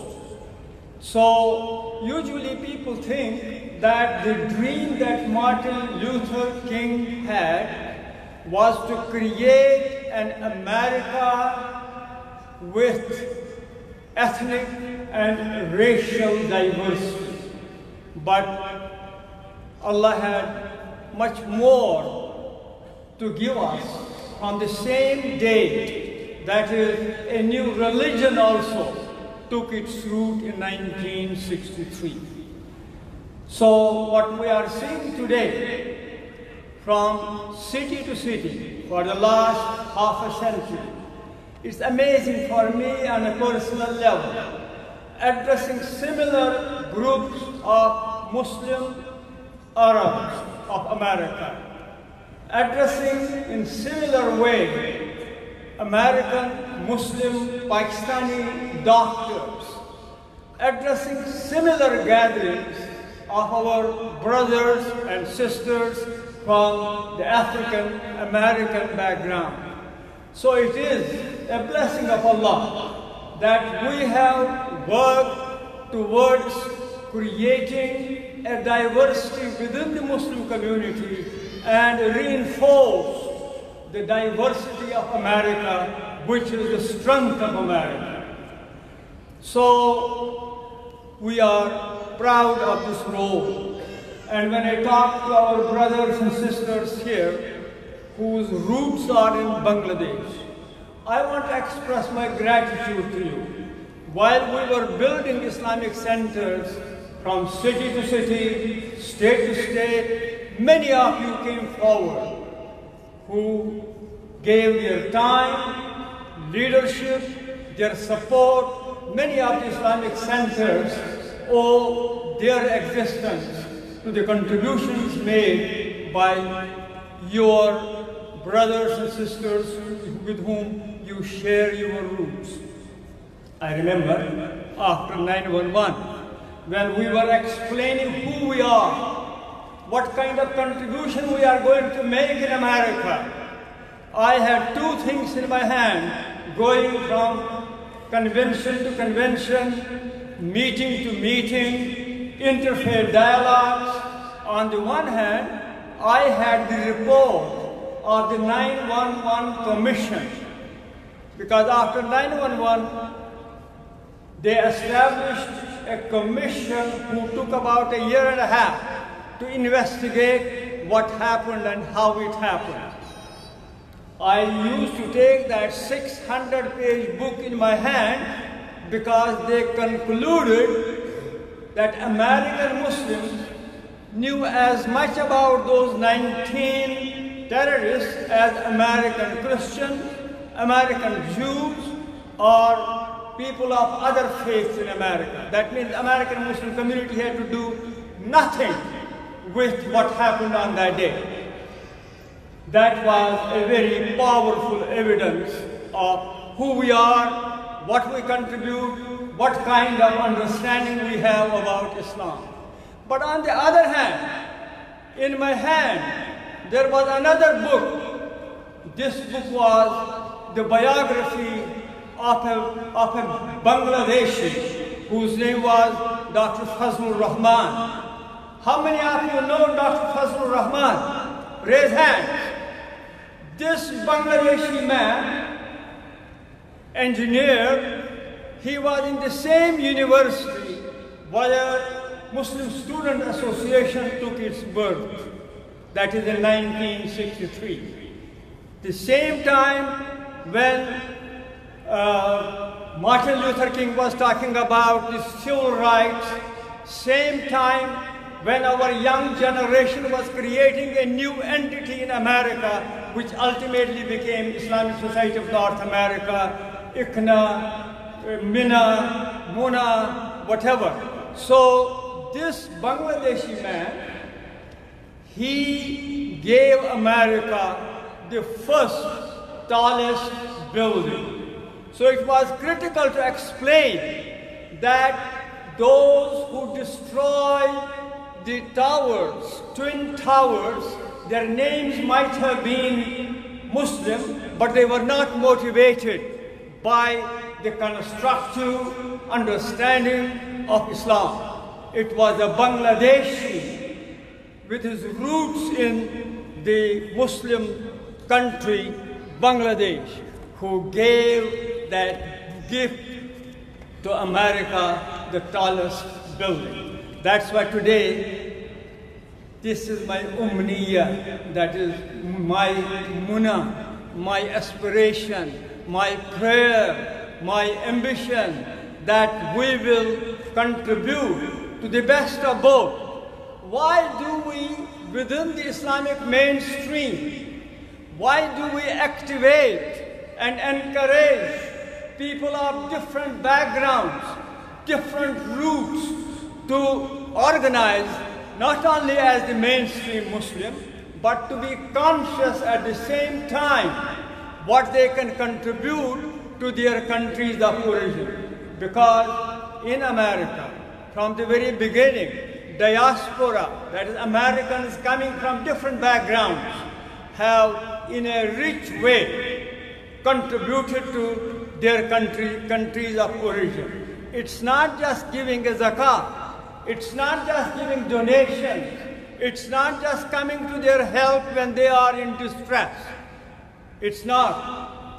That is necessary, that no doubt is our responsibility. When there is a problem in Bangladesh, we should rush, just like we have been rushing to other Muslim countries when there is earthquake, when there is flood, or when there is man-made tragedies or natural tragedies.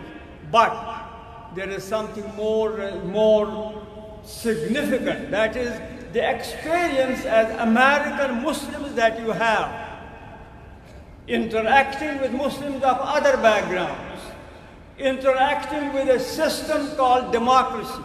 Because unfortunately, 57 Muslim countries in the world have not had this experience of living for half a century in a democratic environment. And we are the American Muslims who have been blessed by Allah subhanahu wa ta'ala with all the challenges that we have to live in a country which has a constitution, a country which is committed to pluralism, which is committed to democratic values.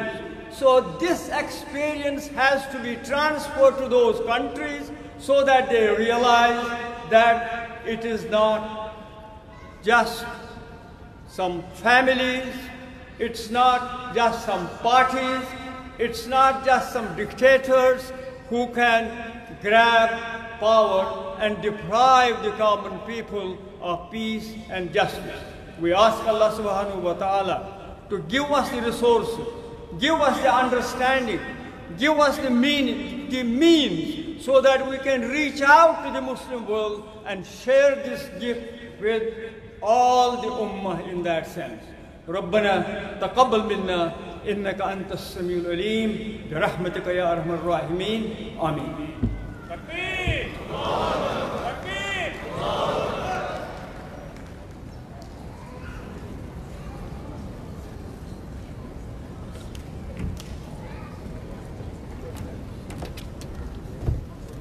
Takbir.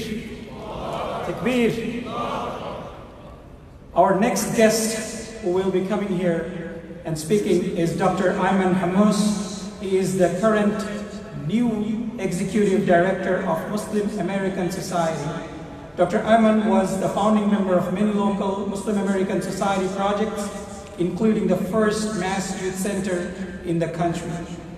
He was also president of the Muslim American Society of New York, an elected National General Assembly and Board of Trustee member, and an elected Vice President of Mass National. Please help me welcome Dr. Ayman Hamous. السلام عليكم ورحمة الله. رب اشرح لي صدري ويسر لي أمري واحلل عقدة من لساني يفقه قولي. In the name of Allah, the most gracious, most merciful, all praise is due to Allah subhanahu wa ta'ala. Peace and blessings be upon His Messenger Muhammad sallallahu alayhi wa sallam. My dear respected brothers and sisters, in the beginning I would like to thank my brothers and sisters in Muna. May Allah subhanahu wa ta'ala purify your intentions, and may Allah subhanahu wa ta'ala accept your effort. This convention is indeed a step forward in the history of Islamic work. A few months ago we attended ICNA. Today we are in Muna. Inshallah, a few months from now, ISNA convention in mass. The American Muslim community has been growing. And we are entrusted by Allah subhanahu wa ta'ala to convey the message of Islam as a balanced way of life, as the theme of this convention. And this is a historical responsibility, a responsibility that no one else in the Muslim world is entrusted to do except us. We're here as American Muslims to convey the message of Allah subhanahu wa ta'ala with utmost clarity, especially in a country. As we sitting here, there are children who are separated from their families at our own borders in detention centers, especially in the country that suffers from a spiritual vacuum in which 24% of every American you meet in the street, in the college, in the workplace, do not believe in God. This percentage has increased from 11% in 1980 to 24% today. In a country in which there is, in one given year, 33,000 deaths because of an overdose. A young man or woman taking drugs and die every day in this country. That's why Islam is needed. 249,000 teenage pregnancies, young girls between the age of 15 to 19 in America in a given year. Islam is needed at a spiritual level, at a social level, at a political level. We are required to carry this message to our neighbors, to our friends. We need to strive to protect justice, social justice, and liberty, and civil rights, and human rights. And it is a collective responsibility as a community. We shall believe that not a single Muslim organization can do that in its own. We are not in the business of competing with one another. We are in the business of completing and helping and empowering one another as a community and as a society. This responsibility, brothers and sisters, is the command of Allah subhanahu wa ta'ala upon all of us. We need to carry it, we need to live for it and live by it. We cannot be satisfied by giving it some time and some of our effort and some of our money. It needs the best of our time, the best of our effort, and the best of our money. I come from the only Republican borough of New York City. We voted 60% Trump. And in 2011, we in mass purchased a 3,600 square foot center. A small center that was opposed by people like Robert Spencer and Pamela Geller. It was in every news outlet, Fox News to New York One. And we had a community gathering like this in which Robert Spencer stood over there and was talking, asking me about our relation with those entities. Do we denounce Hamas? Do we do this and that?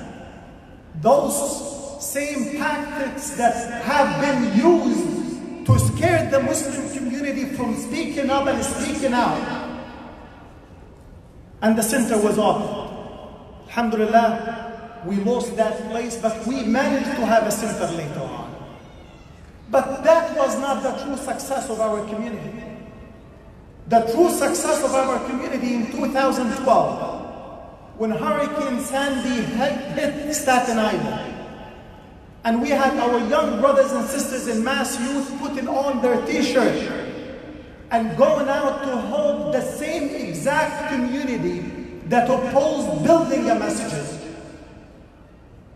And an old woman have approached a young sister, a high schooler, telling her, I owe you an apology, because I was amongst those who opposed building the mosque, and it is touching my heart to see you here today to hold me at my home. This is the message of Islam, the message that was summarized by the word of Rib'i ibn Amir, لقد ابتعثنا الله لنخرج من شاء من عبادة العباد إلى عبادة رب العباد. Allah has brought us. When Rib'i ibn Amir spoke to the superpower of his time, he said Allah has brought us so we can bring people from worshipping gods other than Allah to worship Allah, and Allah is alone. وَمِن جَوْرِ الْأَدْيَانِ إِلَىٰ عَدْلِ الْإِسْلَامِ, and from the injustice and the oppression of other culture and traditions to the justice of Islam. وَمِن ضِيقِ الدُّنْيَا إِلَىٰ سَعَةِ الدُّنْيَا وَالْآخِرَةِ, from the hardship of this life to the comfort and the ease of this life and the hereafter. I pray to Allah subhanahu wa ta'ala to accept from our brothers in Muna. I pray to Allah subhanahu wa ta'ala to help us as a community to convey the message of Islam with utmost clarity. أقول قولي هذا واستغفر الله لي ولكم والسلام عليكم ورحمة الله.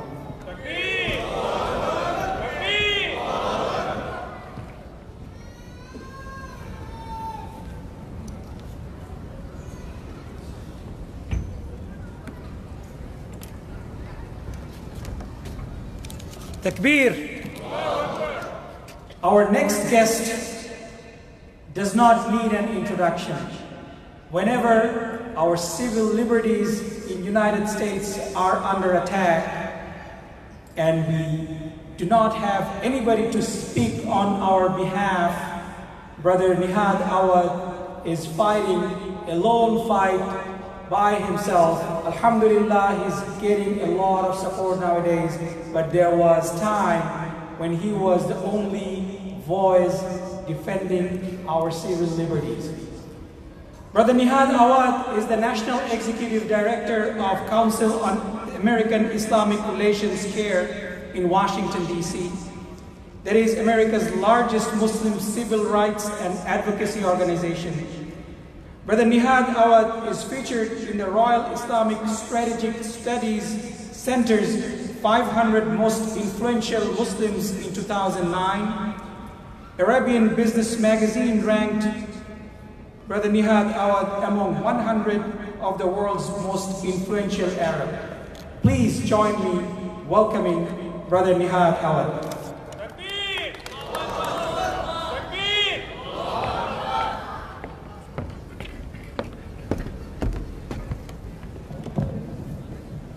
Assalamu alaikum wa rahmatullahi wa barakatuh. Bismillahir Rahmanir Rahim. In the name of God, the compassionate and merciful. First, I would like to congratulate and salute Muslim Ummah of North America, Muna. I loved very much how Dr. Sayyid Saeed explained the Arabic meaning of the word Muna. But let me also share with you a personal observation about Muna as leadership and members over the years when I worked with them closely. MashaAllah, I noticed that Muna's leadership and members are some of the most dedicated Muslims I have seen in the United States. And this is not because I am before you. Even in private conversations, when we talk about the level of commitment and delivery from membership organizations, Muna, alhamdulillah, always comes on the top of the list. May Allah bless you for who you are, for the dedication that you have. Whether it is a convention or a call for attention or concern, Muna's membership are always the first, and most of the time they are the most in attendance. One example is the Muslim Advocacy Days that we started at CARE and now through USCMO, when we bring hundreds of Muslim activists nationwide to come and speak to their national elected representatives in Washington, D.C. So for that, thank you, continue the good work. Brothers and sisters, we have been living interesting and challenging times, especially in the past few years. This is not new to Muslims. It's not new to Islam. It's not new to any minority in this country. And especially it's not new to Muslims in America or those who came to America, whether the forced slaves who were brought up against their will to build this country, which we owe them continuously a dua for Allah to reward them successfully for their generations of suffering and sacrifice. Islam started with those people in this country. We, the immigrants, are only the latest wave of Muslims in this country. We stand on giant shoulders, African Americans, one generation after the other, who hold and held dearly to this faith, despite the oppression and repression of the society and the government and the laws of this country. They continue to survive, and inshallah they will thrive with our work, with our help, in our cooperation together as one ummah in this country. We stand on giant shoulders of other minorities who have suffered and who have strived and started to thrive in this country, who have fought for themselves. But by fighting for themselves and standing for their rights, they have stood for many generations to come, including ourselves. Whether you are born and raised in this country, whether you are a revert to Islam in this country, or you are a recent immigrant to this country, we owe a great deal of gratitude for all those minorities who have fought and continue to fight for justice in this country. What's new is it is our turn as the Muslim community today, collectively, regardless of your skin color, your national origin, your background. You are an American Muslim, you are part of the fight, and you have to fight for justice, not only for Muslims, but justice for all. And this is what counts. When we speak about balance in Islam, it is not only balance of our spirituality, not to be extreme, but also to balance our priorities. إِنَّ الَّذِينَ آمَنُوا وَعَمِلُوا الصَّالِحَاتِ. Those who believe and do good act. Our faith is based on action. We are not true believers if we only profess to be Muslims, but we do not behave and act like Muslims who are serving the entire humanity. And that's why one of the speakers early in the session was describing the Prophet ﷺ and Islam as mercy to mankind. And it is our duty as Muslims, even while being at the receiving end of Islamophobia and hate crimes, or at the hands even of white supremacy, we should not buckle down. We should not be afraid.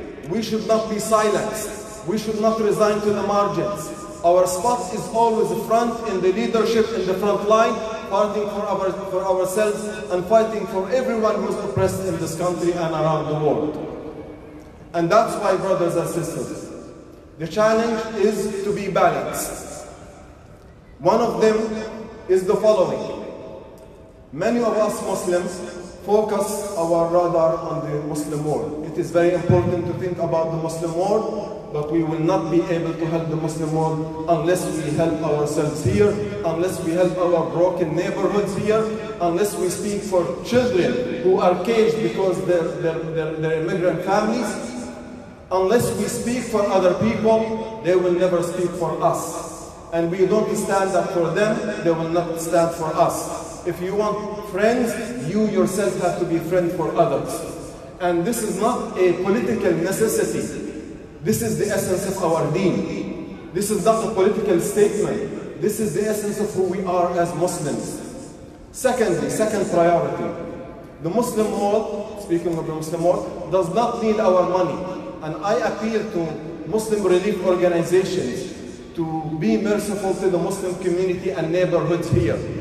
Let's not send the 99% of the money that we raise here overseas. Let's allocate some money to our neighborhoods in this country, to our communities, to strengthen our infrastructure, to increase and strengthen our voice in this country.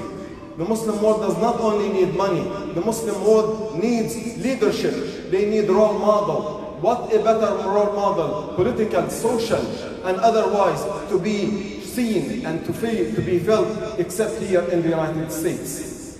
The freedom is here and the opportunity is here, and yes, the challenge is here.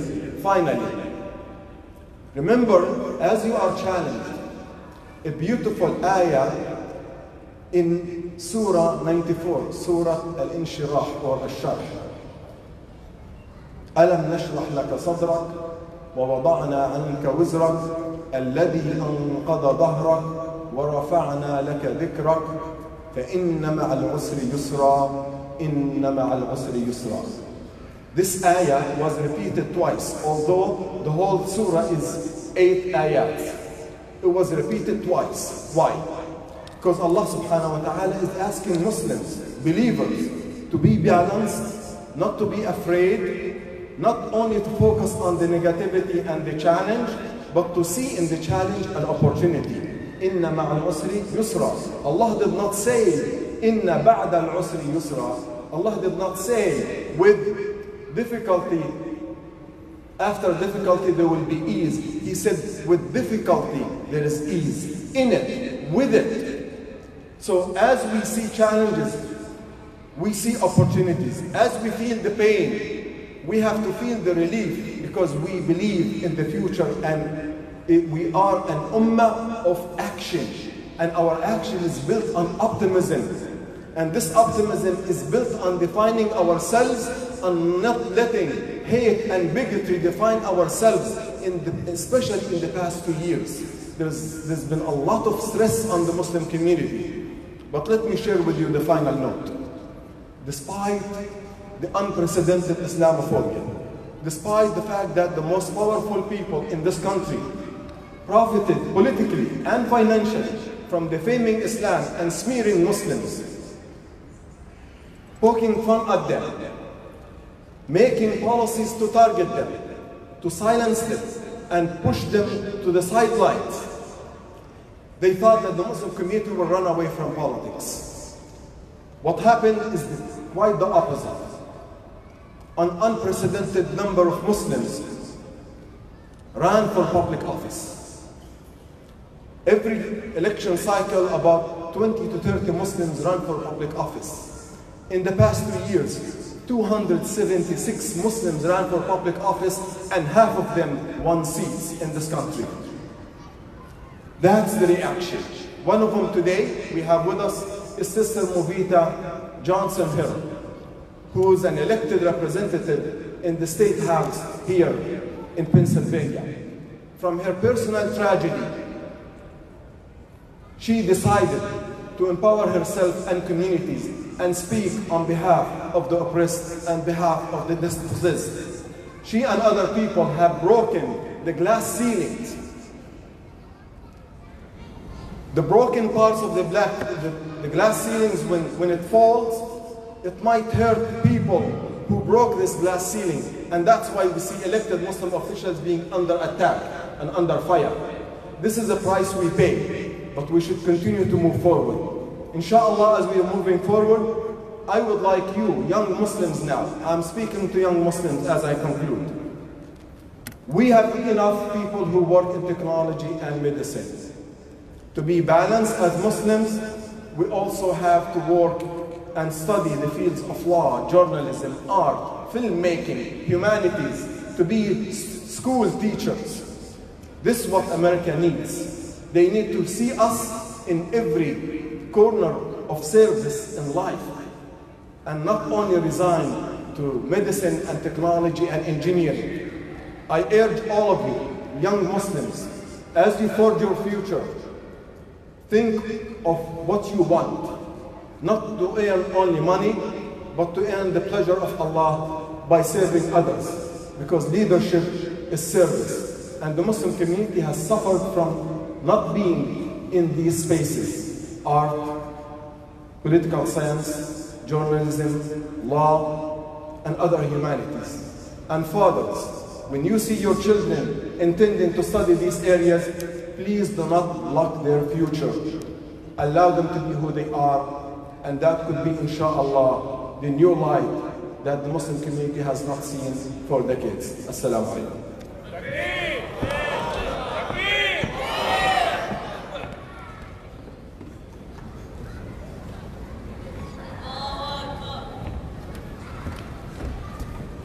Takbir.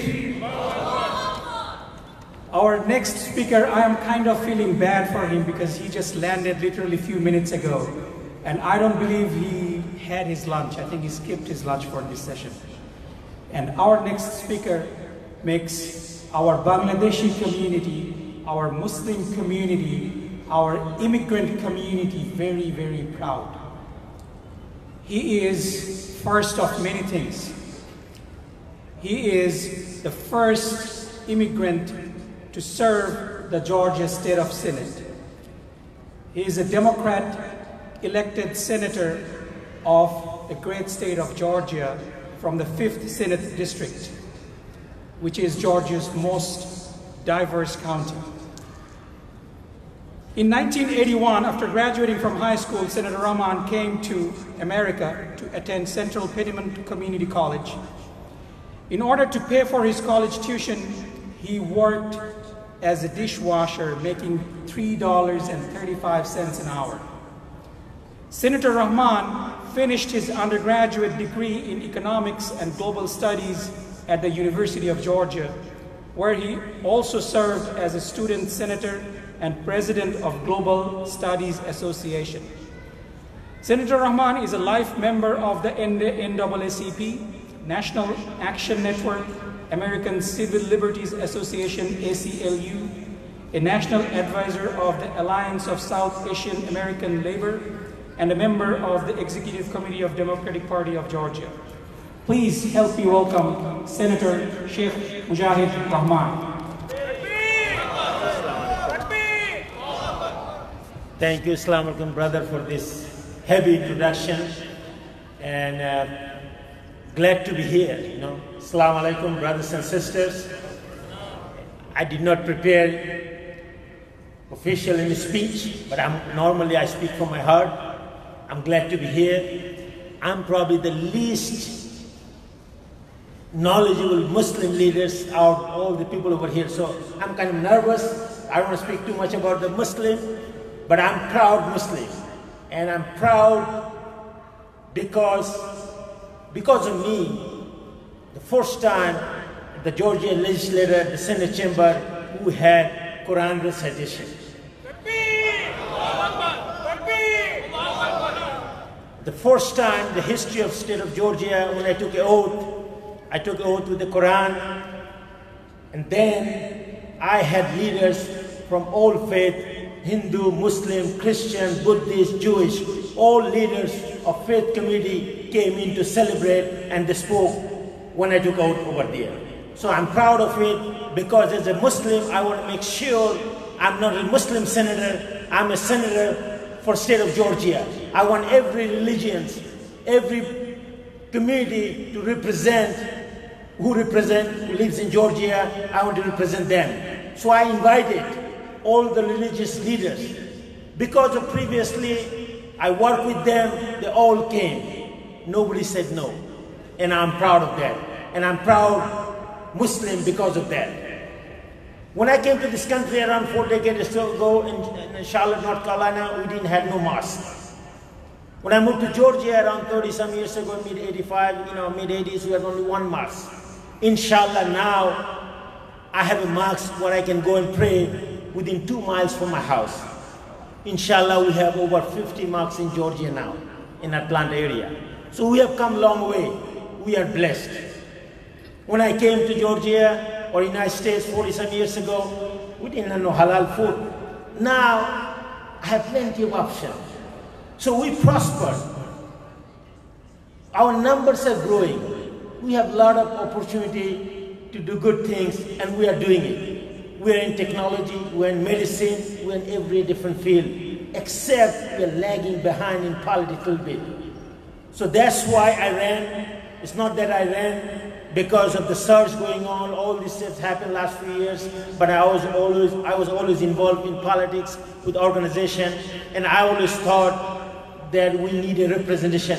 That's the reason I always work with the volunteer organization, non-profit organization, social service organization. I did all kind of, even in politics, I worked from the local government, local election, from city council, county commission, school board, state house, state senate, governor campaign. I work all different level of campaign because I want to make sure I stay involved so we have a voice. Because if you don't participate, doesn't matter, you do not have a voice. One thing we're still lagging behind as a Muslim, we don't participate in political activities. I don't care which political party you believe or you like to vote, but I want Muslims to get involved in political activities, not only just going out and activism and protest, but we need to get involved with the organization. We need to get involved with the elections. We need to register, we need to vote. The district I represent, one of the 4th most diverse state senate district in the country, not in Georgia, in the country. The Muslim representation in my district is less than 1%. But out of that, the least amount of people that participate in the election or political process is unbelievable. I'm ashamed to say that, the least amount, not only Muslim and immigrant, we need to do a better job. I think as a citizen of this country, it doesn't matter which state you live, which area you come from, you need to get involved in the local activities. We have previously, all the speakers, they're saying that you need to get involved in local community. I agree with 100%. Not only serving, helping the community, but politically too. Let's get registered, let's get vote, work on your local high school, school board, county commission, city council, whatever it is, get involved, local organization or local official, structure to what you have. The reason I said that, because you not only represent the Muslims, you're going to represent the community, and you can make a big difference, make a change nationally. Because if we can make change locally, you cannot make a change statewide, or you cannot make a change nationally.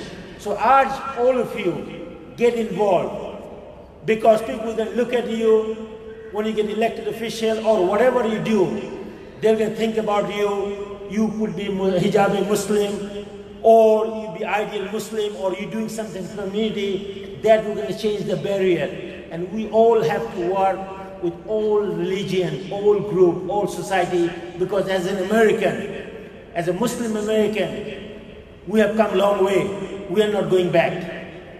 As we heard earlier, we had 100 some people running every election, and that we're going to go double. That we're going to go back. We're going to move forward. And we have to set up example. And we have to represent Islam, as a Muslim, we have to set an example, not only as the political leaders or religious leaders or organization leaders, as the citizens of this country, as an individual, you have the responsibility. You have the responsibility. All of us has the responsibility. So let's do what is right for Muslims, for this country, for this state, for the world. Let's do the right thing. Thank you very much. God bless, Allah bless Muslims of America, and Allah bless United States of America. Thank you very much.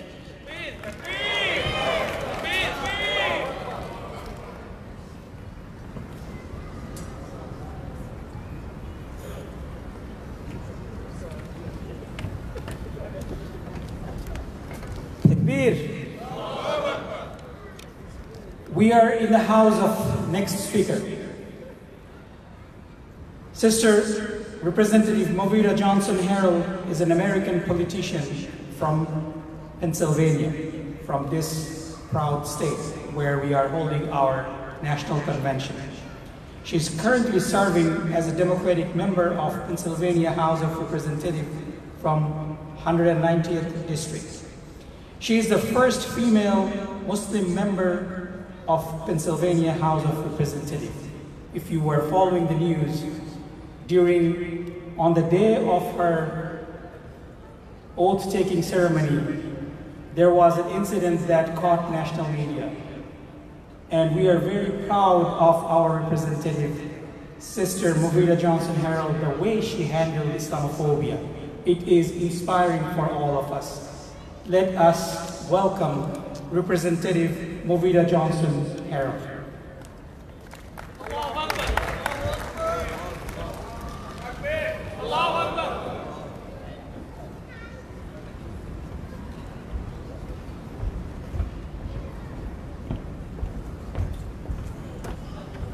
Assalamualaikum. Bismillahirrahmanirrahim. I want to take this opportunity to welcome Muna 2019 to Philadelphia. Welcome you all. Give yourselves a round of applause. So thank you so much for inviting me here to do the welcome address. And this is what we call the city of brotherly love and sisterly affection. It does not always feel like that here, and I did make history as the first hijabi elected to the Pennsylvania State House and the first Muslim woman to represent Philadelphia. But I was not the likely candidate. Before I ran, I was told that there were men who were chosen over me, but even before that, coming from Philadelphia and coming from 5 generations of poverty, and I lost my father at 8 years old to gun violence in the city. And in 1991, I lost my brother to homicide. And on January 13, 2011, I lost my 18-year-old son to a case of mistaken identity by gun violence. So for me, it was about being impactful in my community, and my husband and I had always attempted to be that beacon of hope in our community. I'm 2nd generation Muslim, and in my mother's dilemma to find peace with the loss of my father, she found Al-Islam. But because of Islam, my husband and I were always those pillars in our community. We were always those people who provided for the community, who welcomed the community into our home, who fed hungry children. And we were the focal point in our community until our sons, who were 14 and 16 in 2007, told us that they knew 9 boys murdered in our neighborhood. And at that point, my husband and I made a decision to leave, and we did just that. We had the ability to do so. We moved out of Philadelphia on January 15, 2008.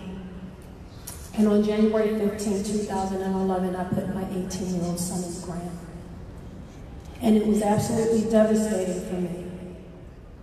But one thing that I know, and when Brother Nuhat was speaking, it actually brought tears to my eyes, because we know that with every difficulty comes ease. And we know that Allah is the best of planners, and whatever your struggle, whatever your dilemma, Allah will bring you through and He will give you everything. He will equip you with everything that you need to be successful. So for me, I understood when my son was taken that was a message to me to get involved in my community, to continue to be an even bigger beacon of hope, to continue to be a voice for the voiceless, to continue to be that shining light. And that's what our Islam is. It is that shining light in our community. It is that peace. It is that love. It is that thing that brings us together no matter where we come from, no matter if you are an immigrant or if you are an African American, no matter if you cover or if you don't, no matter if you speak Arabic or if you speak English. It is that thing that brings our common interests together for all humanity. So being the first hijabi to run for office in Philadelphia was a struggle, because even in most instances I did not have the support of the Muslims. But because of my experience, the only thing that I fear is Allah. It did not stop me.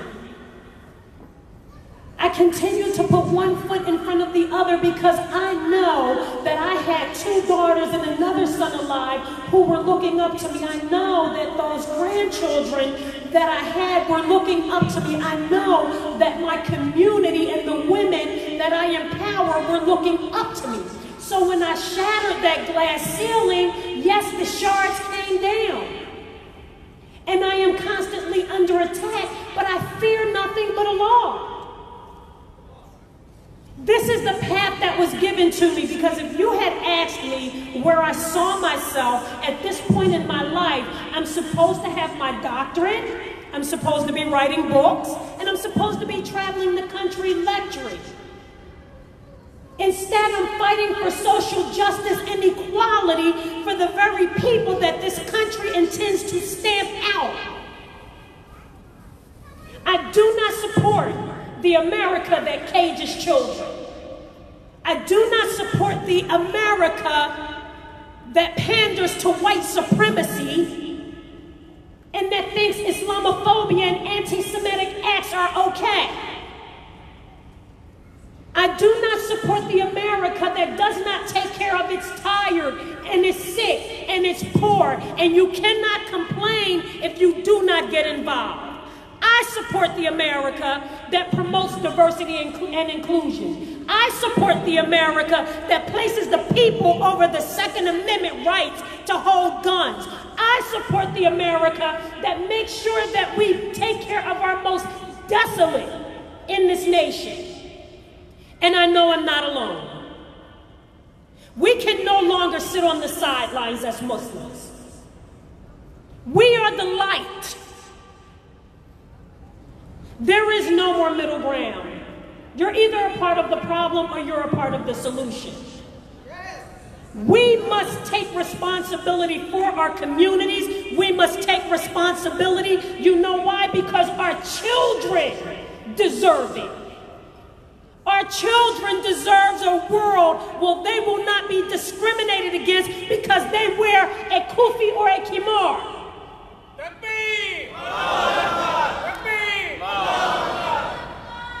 Our children need to understand that they can get to the White House, that they can get to the State House, but they also need to take their place in other spaces in this world. We need to occupy every space of this world because we are the example for peace and love.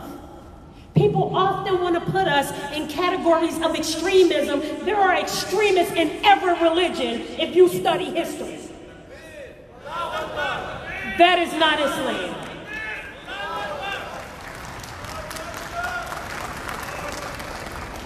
So I implore you, wherever you are in your corner of the world, whatever power you have to make change, take the opportunity to do so. Because our children are watching us. Assalamu alaikum wa rahmatullahi wa barakatuh.